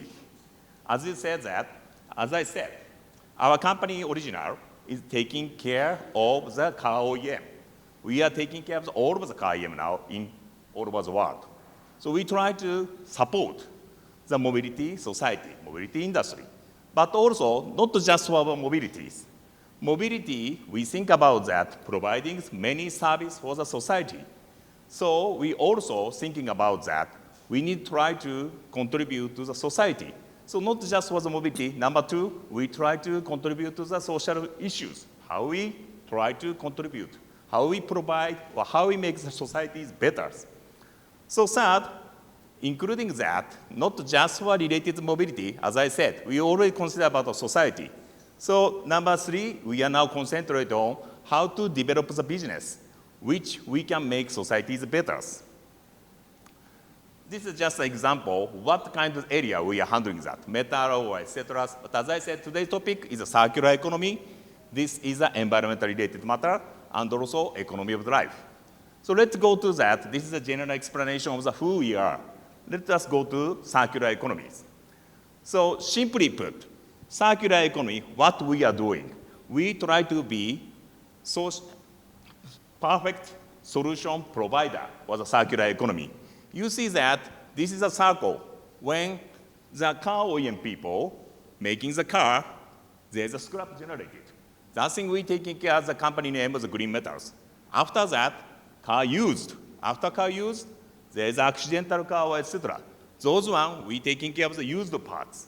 And also, after car, let's say 15 years later, we dismantle it environmentally carefully. And now, in Japan, 99% material, we recycle it back to the car. And also, in India also, we recycle 98%. We have already achieved. So today's topic, one of the challenges we have, these days, car is changing.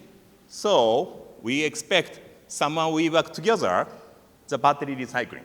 Now, as you see that, car is changing. So there's so many batteries including, not lead acid battery, that is a hybrid battery and also the EV batteries. So this is one good example. In Japan, almost 20 years ago, we have started battery recycling. When the Toyota started hybrid car, we provided a solution. But we also would like to provide a solution in this country. So this is one of the example. Japan case, we have a joint venture with the Toyota, and we're making the shredder or recycling and car recycling laboratory. Those kinds of solutions we are providing. Then India, what we are doing, next slide. In India, we set up Maruti Suzuki Toyotsu India. This is a car dismantling company. This is our first pioneer in India. We provide environmentally friendly dismantling. So, final pictures. What you can see these pictures. This is some of the country, I will not say the name, some of the country has so many EV dumped somewhere. we cannot allow this situation in this country. So we want to have some of the, let's say, partner can solve this problem together. So let me pass the economy life. Again, good evening. Let me start explaining about healthcare, which is our second challenge. So here is all about what our Toyota Tsusho are running around healthcare-related businesses. We have mainly three business locations: Japan, Thailand, Africa. But related to today's topics, I have highlighted two business areas which is conducting in Japan, selling rental services of the elderly assistive devices, as well as we have 3 centers of the rehabilitation centers providing customized rehab service. So coming to India, we have already existing 3 business entities. 10 years ago, we opened up the Sakura World Hospital along with the Japanese partners. And then after that, we have expanded to other areas. One is pharmaceutical wholesales, and the other is linen service supply. So our goal and mission in healthcare field is to create a high-quality seamless care. If we segregate into the 3 steps in healthcare, into the prevention, treatment, follow-up, then if we lay down the 3 players, key healthcare provider, operational services, the financial services, these orange colors services are what we are already doing. So simply saying, we could say we have been focusing on the treatment stage so far. But through our existing stage, we highly understood that importance of the prevention and follow-up is quite highly getting important in India. So now we are trying to expand our coverage to the prevention and follow-up stage. And to get into these stages, we are very keen to find a great partner along with us. So today's agenda is about the follow-up stage. Lastly, today our challenge is elderly care in India. So we understand that it's typically recognized India is a very young country, but I'm sure that this aging society is coming up now. And various clinical or non-clinical, physical, mental issues are emerging. So as I said, Japan and our company has a long experiences in this field. So we are very keen to collaborate with your new technology or services for these challenges. Lastly, message to startups. What is unique in India? So elderly care is nowadays very common globally. So, but I'm sure each country or each region has a different unique challenges because of the environment, social problem or cultural aspect or whatever. So we would like to know that unique challenges to create a unique solution together. Thank you very much.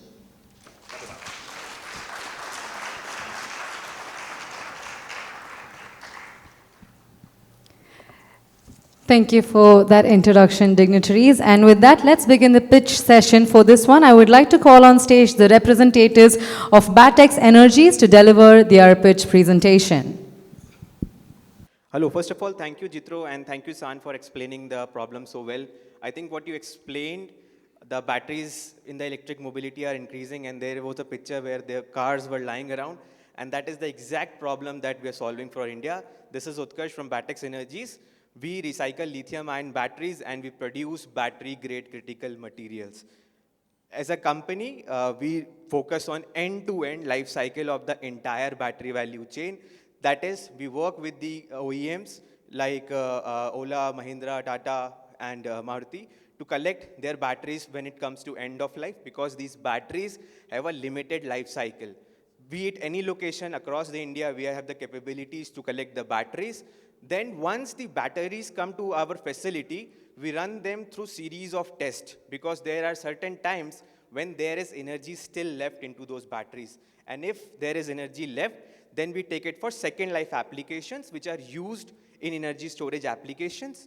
In case there is no energy left into these batteries, then we straight away take them for recycling, where we use our proprietary technology that we have built to recycle and extract the critical materials, that is cobalt, nickel, and lithium for these batteries. If you look at Indian market, so far approximately 140 gigawatt hour of batteries have been installed in India, and it has a capacity of around 58 gigawatt hour by 2030 is the battery that is going to come back. So India is going to be one of the largest consumers of lithium ion battery, where the government's target is up to 600 gigawatt hour, which will be one of the largest all across the world.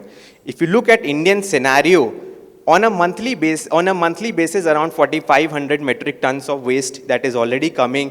And trust me, you are even carrying all these critical materials with you right now, because you have 6 grams of cobalt, 8 grams of lithium into your mobile phone and laptops. So it is just not EV from where these batteries are coming back, but also from electronics and other IT equipments as well. So as a company, we focus on two value propositions, that is battery recycling and battery refurbishing. We have 4 facilities all across the country, and we have a total capacity to recycle close to 10,000 metric tons of batteries. We are one of the largest battery recyclers in India. We have a fantastic team, and we have our own hydrometallurgy process, which is already running. Our cost of recycling is very, very competitive to China. That is, we are able to recover all the valuable materials up to $3 per kg of battery. And our cost of capex is also very low. That is $1,000 per metric ton of battery waste for the plant capacity. The model how we operate is basically the hub and spoke model. That means we have created small spokes all around the country. So if any car is coming to end of life, or any battery is coming to end of life, let's say in Chennai, so to the nearest spoke, the battery will be collected, where it will be converted into powder that is called as black mass. And from black mass, we bring it to our facility, where we do a chemical extraction and recover these valuable materials in the purest form. We have our own patent that is granted, and it is on our complete process as well as equipments. As a company, we also manufacture our own process as well as equipments to extract these critical materials. We have a purity level of 99.5% that we are already recovering, and we are focusing well to take our purity levels to 99.7 to 8%, which we will be able to achieve in next couple of months. We have in-house R&D. As a company, we focus on end-to-end R&D for the extraction and increasing our efficiency. We have a robust team which have professionals from all around the industry of given experience more than 10 years.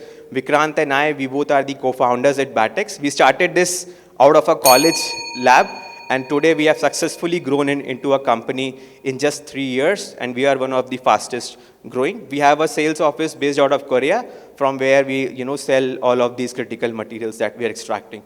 We work with various other prestigious organizations all across the country. We have also working very closely with Ministry of Heavy Industries, and they have also given us grants. So far, we have raised close to $8 million, and we have our case studies published in Harvard as well as IIM Bangalore. And we have been recognized by various other institutes. We were also the top 100 startups in Indian Economic Forum, and so far the journey has been great, and we are looking forward to recycle lithium-ion batteries in India. What we offer in this challenge is a potential collaboration, where we can give and collaborate together to take our low-cost technology for Japan, where we can extract the materials and grow together. Thank you. Thank you for that pitch presentation. We now open the floor for questions. Thank you for great presentations. I think including me, we have a co-worker, I have a couple of questions. I have 2 questions. First of all, you mentioned that you have already processed that is, let's say, the mobile battery or etc. Have you ever experienced the process at a bigger car battery? This is one first question. Let me finish. Second question is there's several types of lithium-ion batteries, LFP, NMC, etc. What is your strongest point, or please explain that, how you process that, some different types of battery. That's 2 questions I have. Okay, thank you, San, for your question. First of all, yes, we have expertise today what we are recycling. 30% of our entire capacity we are utilizing on the electric 4-wheeler and 2-wheeler batteries in India. We work with one of the largest automotive four-wheeler manufacturer here in India, for whom we are already recycling. Our expertise is on both electrochemical as well as on the electronic sides of the battery. That means we can open the battery very well, we can understand the energy left into it, and then dismantle the modules and treat them as per their requirement. Second, we are chemistry agnostic in terms of process. Our expertise lies on all three chemistries, that is LCO, NMC, and LFP. We know that the LFP market is growing, therefore we have developed our own process which is different for LFP, which is on the membrane-based technology. So we call it electrodialysis. So basis that, using a membrane separator, we are able to recover lithium up to 92%. Thank you very much for your great presentation. My question is, what industry is your customer as of now? The battery to battery is very challenging, so what is your customer? Thank you. Okay, so in terms of customer, we can say it on the material sales side, right? So we are selling it to the CAM manufacturers. These are based out of Korea. We are also exploring with the large CAM manufacturer based out of Japan. But at the moment, we are not supplying anything to China. So these are the critical materials where these manufacturers take it and again make it back into a new cathode active material. That is on the sales side that is happening. Our majority of material, 90%, is going back to the battery industry itself. The remaining 10%, we supply for lithium, we supply it to grease industry, wherein cobalt we supply for ceramics industry, and nickel we supply for electroplating industry domestically. But there is no CAM manufacturer in India yet, so nobody is buying the material in India, so it is all exported. Thank you. Hi, Gyan here. So you have mentioned 1,200 MTA for your capacity. So first question is, how much your utilization right now, and how you are securing your supply of raw material, means battery. So how you are, creating resilient of supply, so which we have been seeing, there is a lot of issue in India, so it's not so organized. How you are tackling that particularly, I want to hear it from you. Thank you, San, for your question.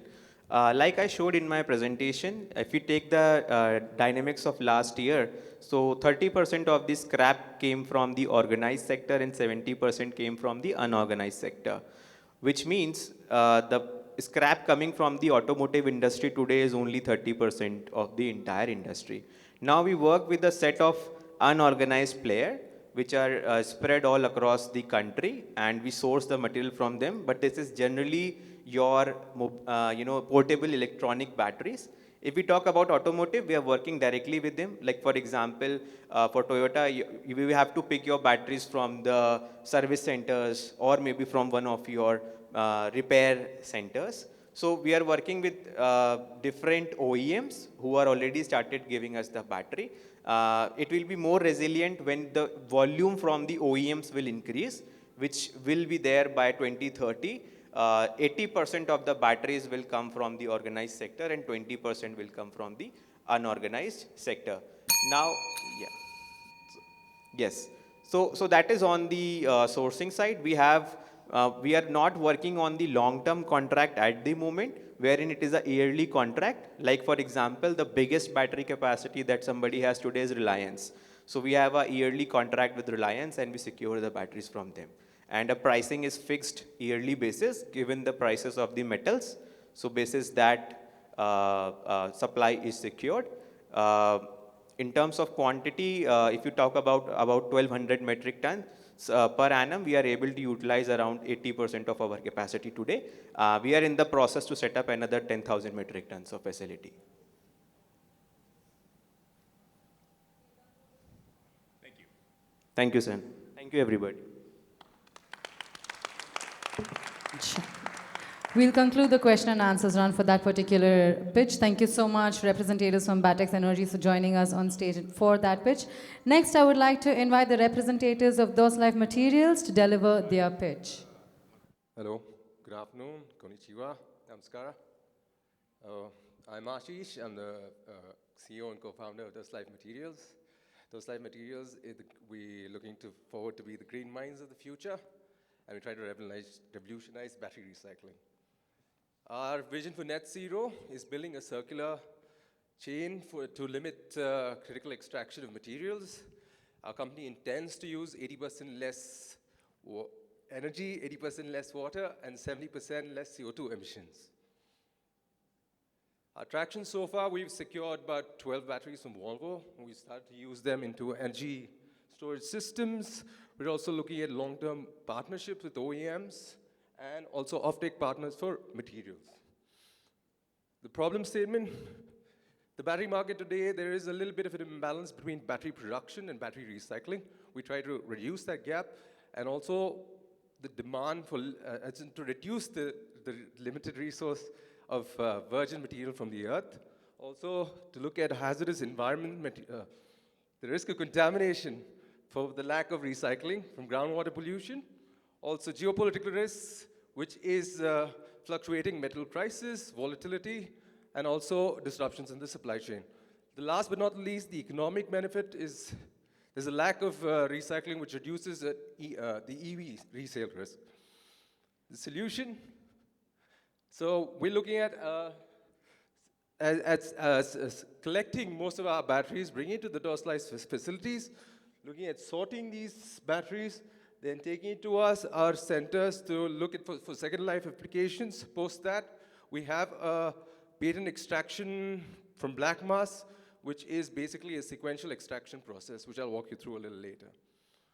Core USPs, we're looking at a cradle-to-cradle process rather to a cradle-to-grave. We're also not very tech stack focused, like my fellow colleague said.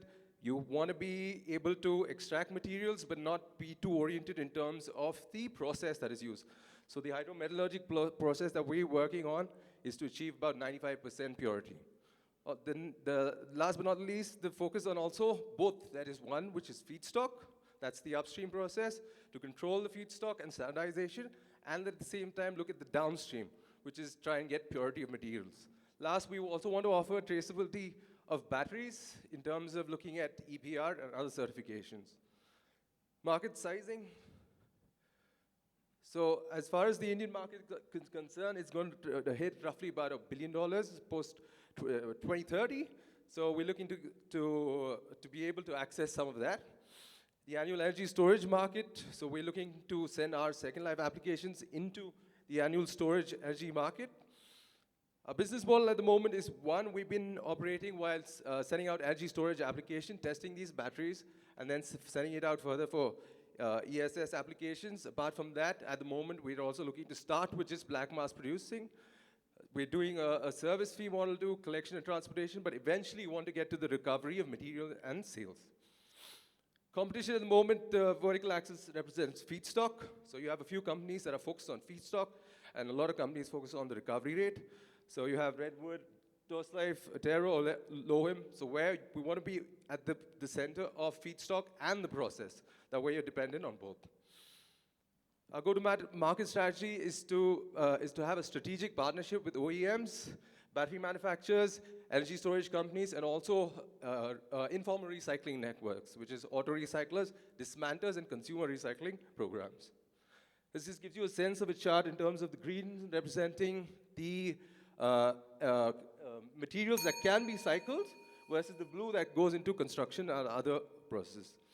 This is as of now, we bought these batteries from Volvo. We're expecting to hit a revenue of 45 lakh this year, but eventually scale up to about 100 tons a month. The team, as far as my last life's concerned, I've been in the marine space, I've been with the steel plants. I'm atoning for my sins now in the renewable space.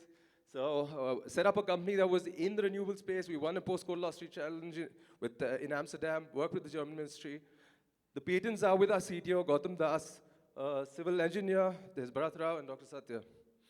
Collaborations, the few things that we're looking for is one, resource recovery and supply chain integration of both streams. So we're looking to work with Toyota Tsusho in terms of receiving the batteries and also buying back some of the materials from us. In terms of R&D, we would love to collaborate to look at better designs in terms of future recycling and high recovery of materials. Also, to build standards and to reduce emissions. Finally, we're middle of a fundraise. I'll quickly get to our future stage, but this is roughly the process that we have, and the patents are with the solvent extraction process. This is a facility. This is our plans for the biggest scale near Tuticorin.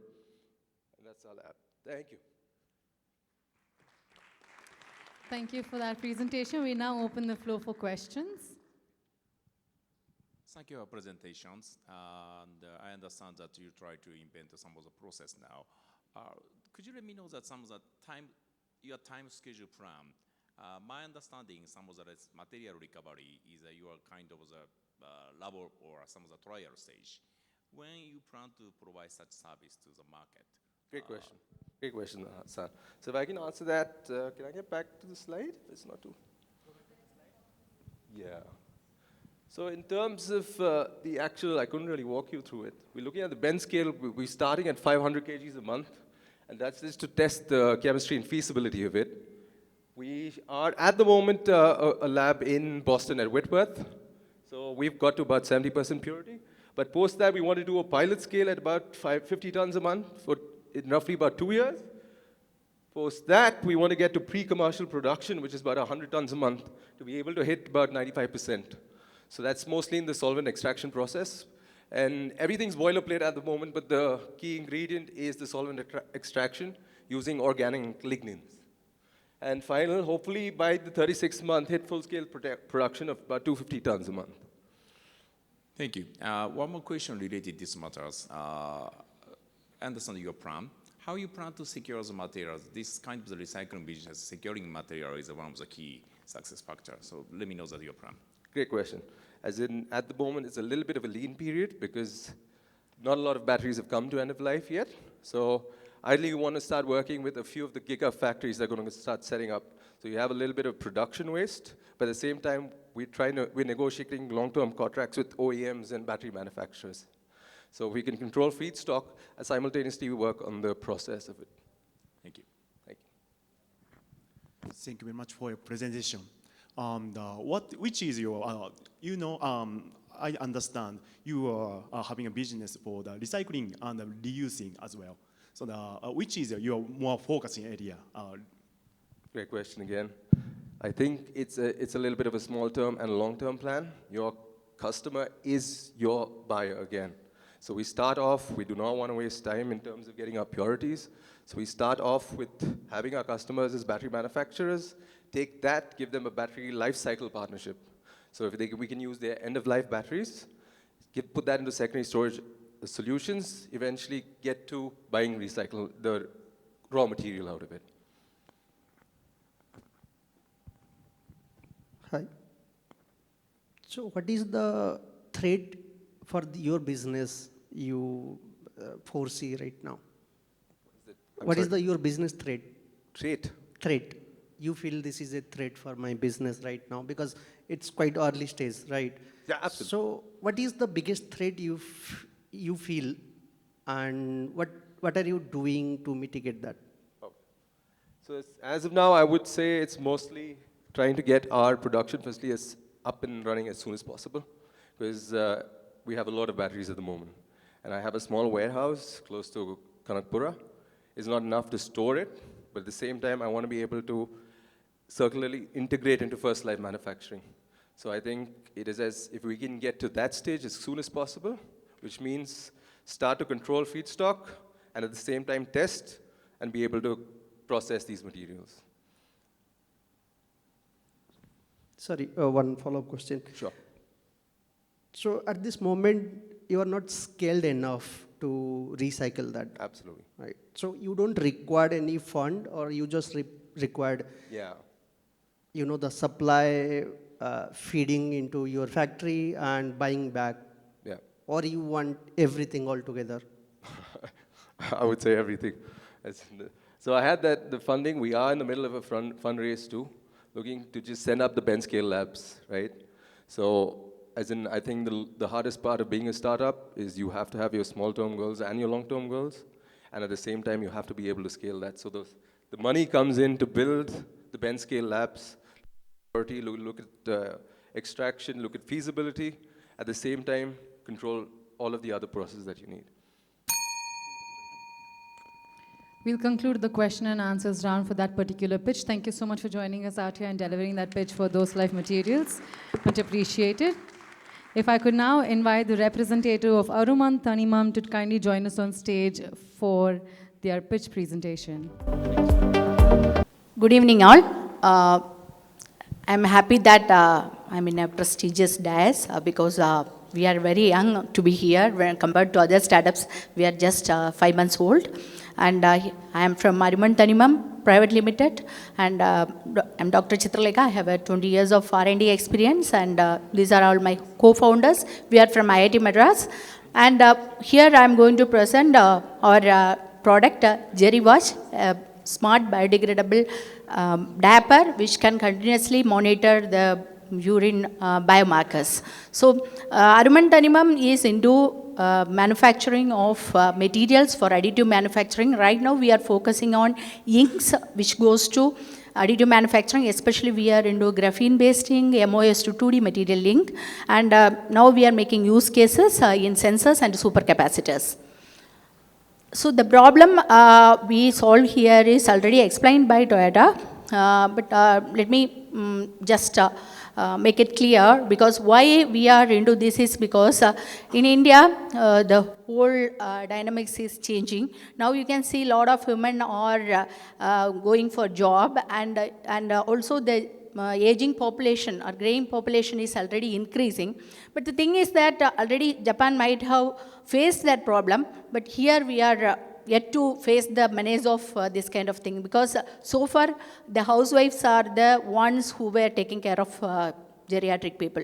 But now when women are again going into the productive system, what happens is there is a void, and that void has to be filled up with home care services. Unfortunately, the manpower for home care is very expensive, which is not affordable for a middle class or even upper middle class most of the time, when there is no support in terms of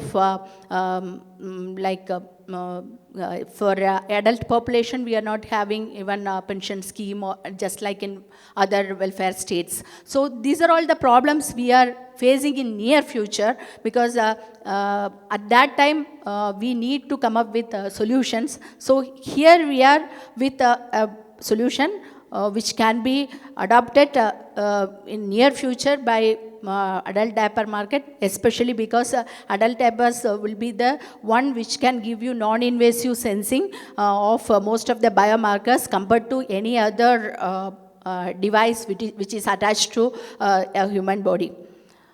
So our solution is this. So we are giving a sensor device which can sense glucose, urea, sodium, potassium and other biomarkers from urine, and that biomarkers can be, this will be integrated like this in an adult diaper. It is integrated like this. Here you can see, so that this can send data. An array of sensors are integrated. This is printed on biodegradable substrates. So when you throw out along with this, it can degrade in 4 to 6 days. And this again will be attached to a one-time investment, an electronic component, so that that can be for a customer, that can be an on-time investment. So our customers would be the producers of adult diapers.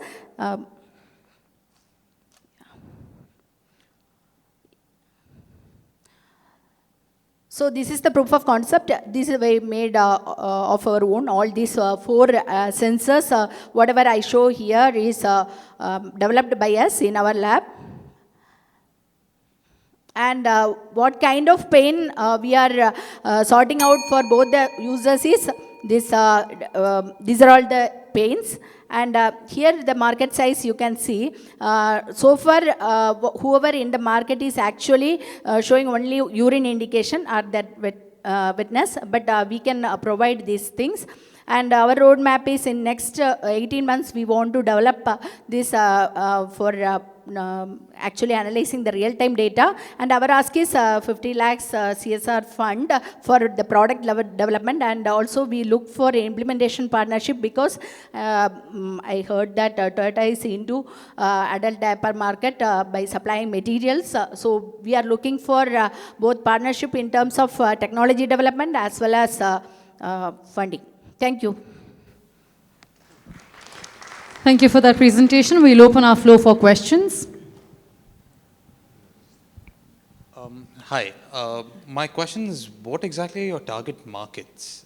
Is it just India, or are you looking for global expansion? Actually, right now, Indian market is actually not that good. So we will first hit the market wherever there is a possibility, like Japan or Korea, South Korea, and other European market. Then once we show that it has a potential, we can penetrate into Indian market. That's what is, even in Indian market, adult diaper is not being extensively used. It's soaring.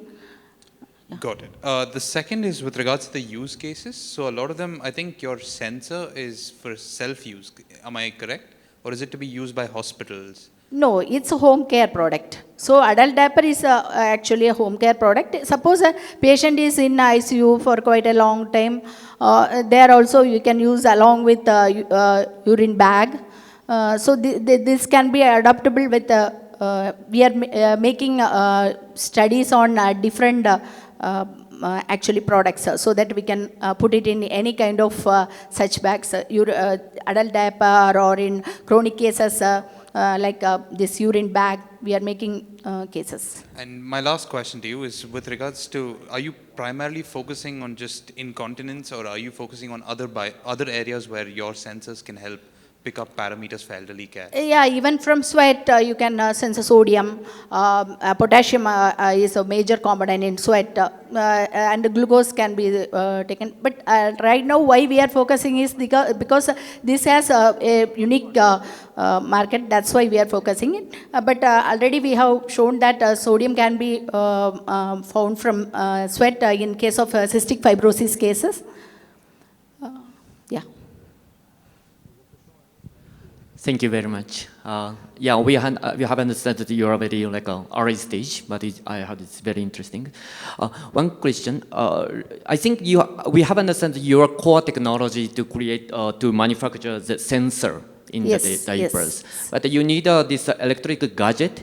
Right? Yeah. So do you develop by yourself, or you have some partners? Yeah, we have some partners because we are developing this in-house. We have an electronic person, but along with our partners, Maple Solutions, we are developing the app which can go well with this electronic component, and also we are integrating low energy Bluetooth to send the data remotely to the app. Right now we are not into algorithm development, but since we are very early stage, we are developing the sensors right now and integrating with electronic component. So the electronic component is a potentiostat which can take data from this because we are using electrochemical sensors. I see. Thank you very much. And just a confirmation only. Talking about the diaper itself, you don't need to have a very specific diapers for installing your sensor. It's completely open. No need. Okay, sure. Thank you very much. Thank you, sir. We'll conclude the question and answer round for that particular pitch. Thank you so much for joining us and for you. delivering that pitch for Arunman Tanimam. Ladies and gentlemen, that brings us to our final pitch for today. I would like to invite on stage the representatives of Brilliant Technologies to deliver their pitch presentation. Good afternoon, ladies and gentlemen. We would like to focus on the second part, which is economy of life. And it's a wonderful concept, and we will be talking about how WHO has touted mental health as the next big epidemic. So we will be focusing our product on mental health. And because that's going to be the next crisis, the elderly population, the geriatric population all across the world, similarly in India and Japan both, is facing an issue of isolation. It's facing an issue of lack of companionship, lack of trustworthy partnerships, and a lack of emotional support. And because of that, people are aging faster, they are getting more depressed, they are more gravitating towards something which could be very, very debilitating for their mental health concerns later on in life. And because of that, we have a small sneak peek for you. Through a video, we would like to explain how our virtual human will work to provide companionship as well as provide mental health intervention and care by using some sort of standardized psychological tools to assess where they stand at and send the appropriate signals to the healthcare provider or the family members. The video is here for you. I request the video to be played, please. Discover EMI, the future of care, keeping your loved ones connected and supported. Good morning, Maya. You seem a little down. Am I right? Yes, I'm not feeling the best. EMI assesses mental well-being and sends SOS alerts if needed. And that's how we spent our first summer together by the sea. That sounds like a wonderful trip. Good afternoon. You have a doctor's appointment at 3 p.m. Don't forget your umbrella. Need another reminder later? Yes, please remind me later. As your companion, I ensure your privacy is protected and conversations remain confidential. I assist with medication reminders, appointment scheduling, and weather updates, making your daily life easier.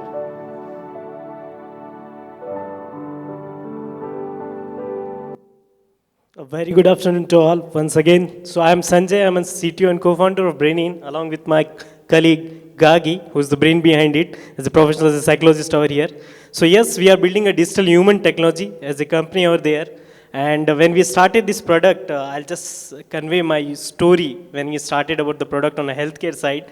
The one use case which I found, although we work with e-governance, healthcare, banking and all that, but the first use case we found, there's the prominent the use of this technology, because the privacy and judgmental is the concern where this technology play a vital role. A human when play always come into that part. So yes, the digital human could be the best use case. As a technology guy, I want to be use case the best suited for this technology. Yes, the digital human part. So the problem statement is already cleared out. I think the best people are already here who have best aware about the problem statement. We can do that. So assistant by a human, we can't replace that part, and that's the digital human comes into the part.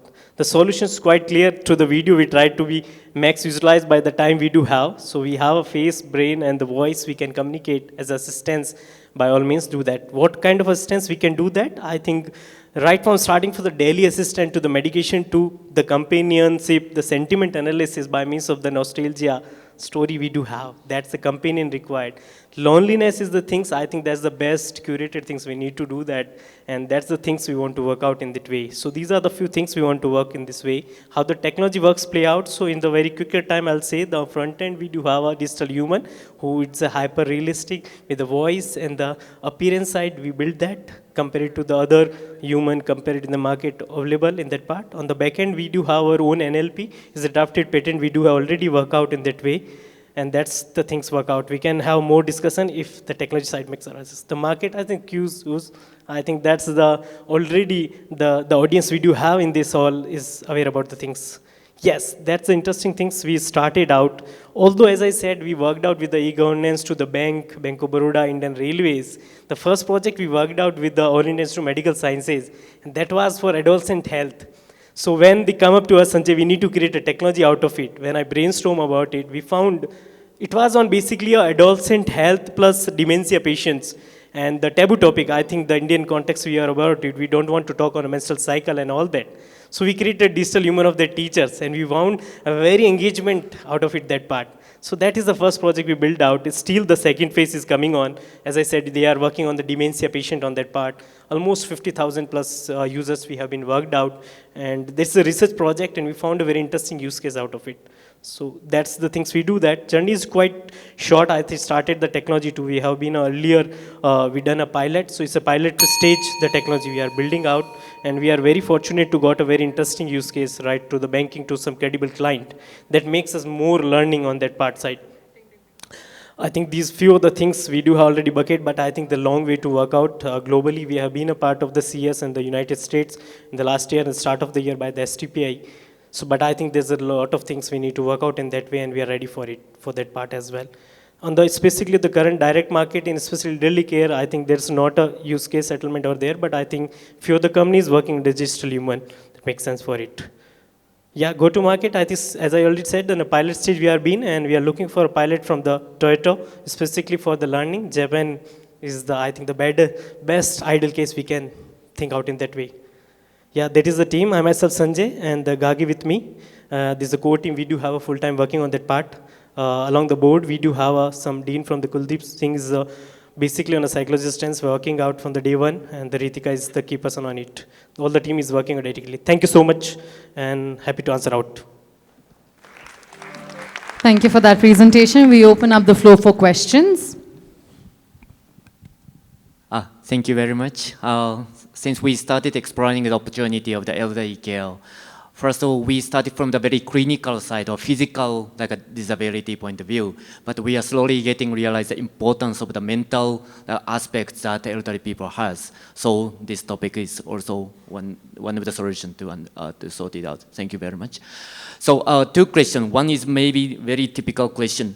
Even though it's like AI human is very looks like the peoples, like real humans, the acceptance of from the elderly peoples to interact with this kind of like a digital kind of solution is very like limited. Yeah. So what would be the key points that you could apply for overcome the difficulties to reduce their reluctance or apprehensions? Thank you, well-validated question on it. So we already catered that part. I'm completely aware, as I said, we have been working with the AIMS. So we found the adaptability on the technology side, especially elderly care. That's one thing. That's why I'm not sure I can go the back or not. On the product slide says. So we already conveyed that we just curated a product basically on Amazon Eco kind of system so we can communicate. So there's nothing to be with the technology. It's communicate like a human. I'm doing that. That simply we already catered out. But yes, as a digital human company, we have a web RTC, mobile app, but for elderly care, we already curated the product. On the back is kind of the digital physical product who can communicate with the user side. Yeah, that's I'm not sure.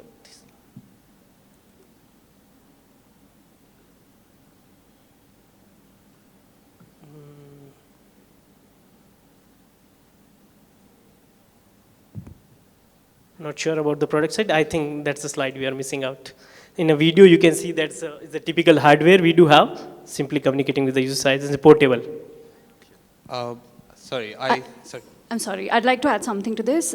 See, with the population becoming more elderly and the gap between the people who are able to provide that care, is really widening. So at some point, this graduation has to be made, and people who are, in their mid-range age today are going to be elderly someday, and they are more susceptible to being gravitated towards a digital human. And just like how elderly people were not okay with phones, but these days you see them on phones, so it's not as difficult if it's compared with no technology at all, and then somebody to be there, even if it's a digital human, some companionship is better than no companionship. So that is where I believe we'll be able to fill in gaps. Thank you. I have a few questions. So I think your product mainly helps with appointment scheduling, giving weather updates and things like that. How exactly is the data inputted into the system? So it's a simply basically LN-based system we do have. For weather forecasting, we do have API integration directly on the geography. As I say, setup hardware is there. So I think easily conveyed out. Other things we do have LLM. So it's basically a learning-based model we do have self-learning. So data typically from the pre-training part of some psychologists we do on our team. The Gagi is the heading part of that part. Along that we have self-training by communicating that. So it's a day by day. You can consider next day my digital human could be better companion on that part. Got it. And given that your target market might be India, do you have support for local languages? Yeah, absolutely. But I think that's the one thing where we started out, because we knew that technology can work out on a global level. And we found, as I said, in the United States market as well.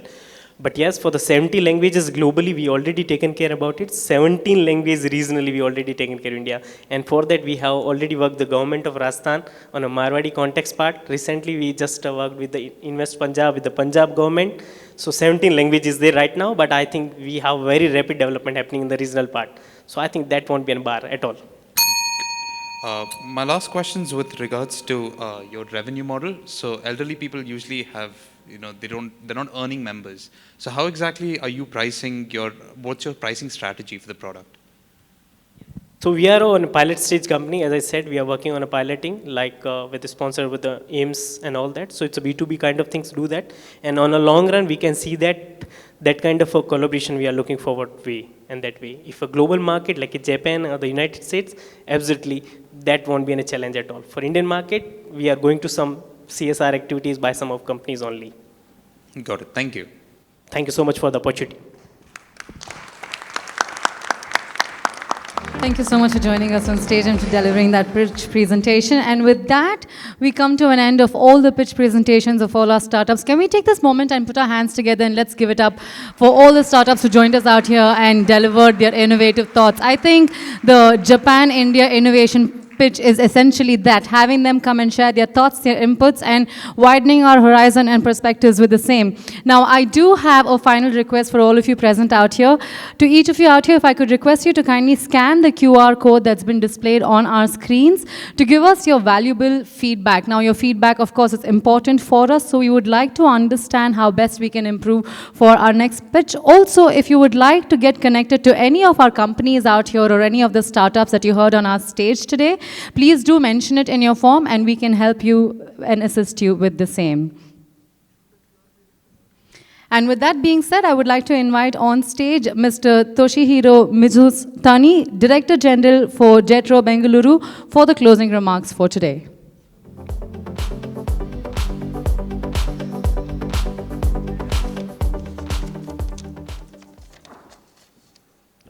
Good evening, ladies and gentlemen. I am Mizutani from JETRO, Japan External Trade Organization. As an organizer, I would like to express my sincere gratitude to all of you for coming Japan and India Innovation Pitch 2024 today. JETRO, as a Japanese government organization, we are supporting extensive business activities of Japanese companies here in India. We are very happy to hold such a grand event this time to help Japan and India's business activities to create new innovation mutually. Also, we would like to thank the 5 challenge owners as well as 15 startups for taking time out of your busy schedule and making this event a big success together. This time, we organized this event, Japan-India Innovation Pitch, for the first time in India.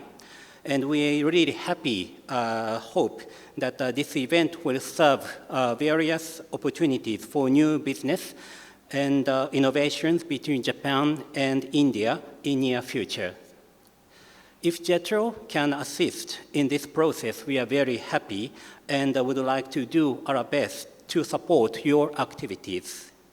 To create concrete collaboration, partnerships, let's work together. Once again, thank you very much, and I wish you all the best business in the near future. ありがとうございました。Thank you very much.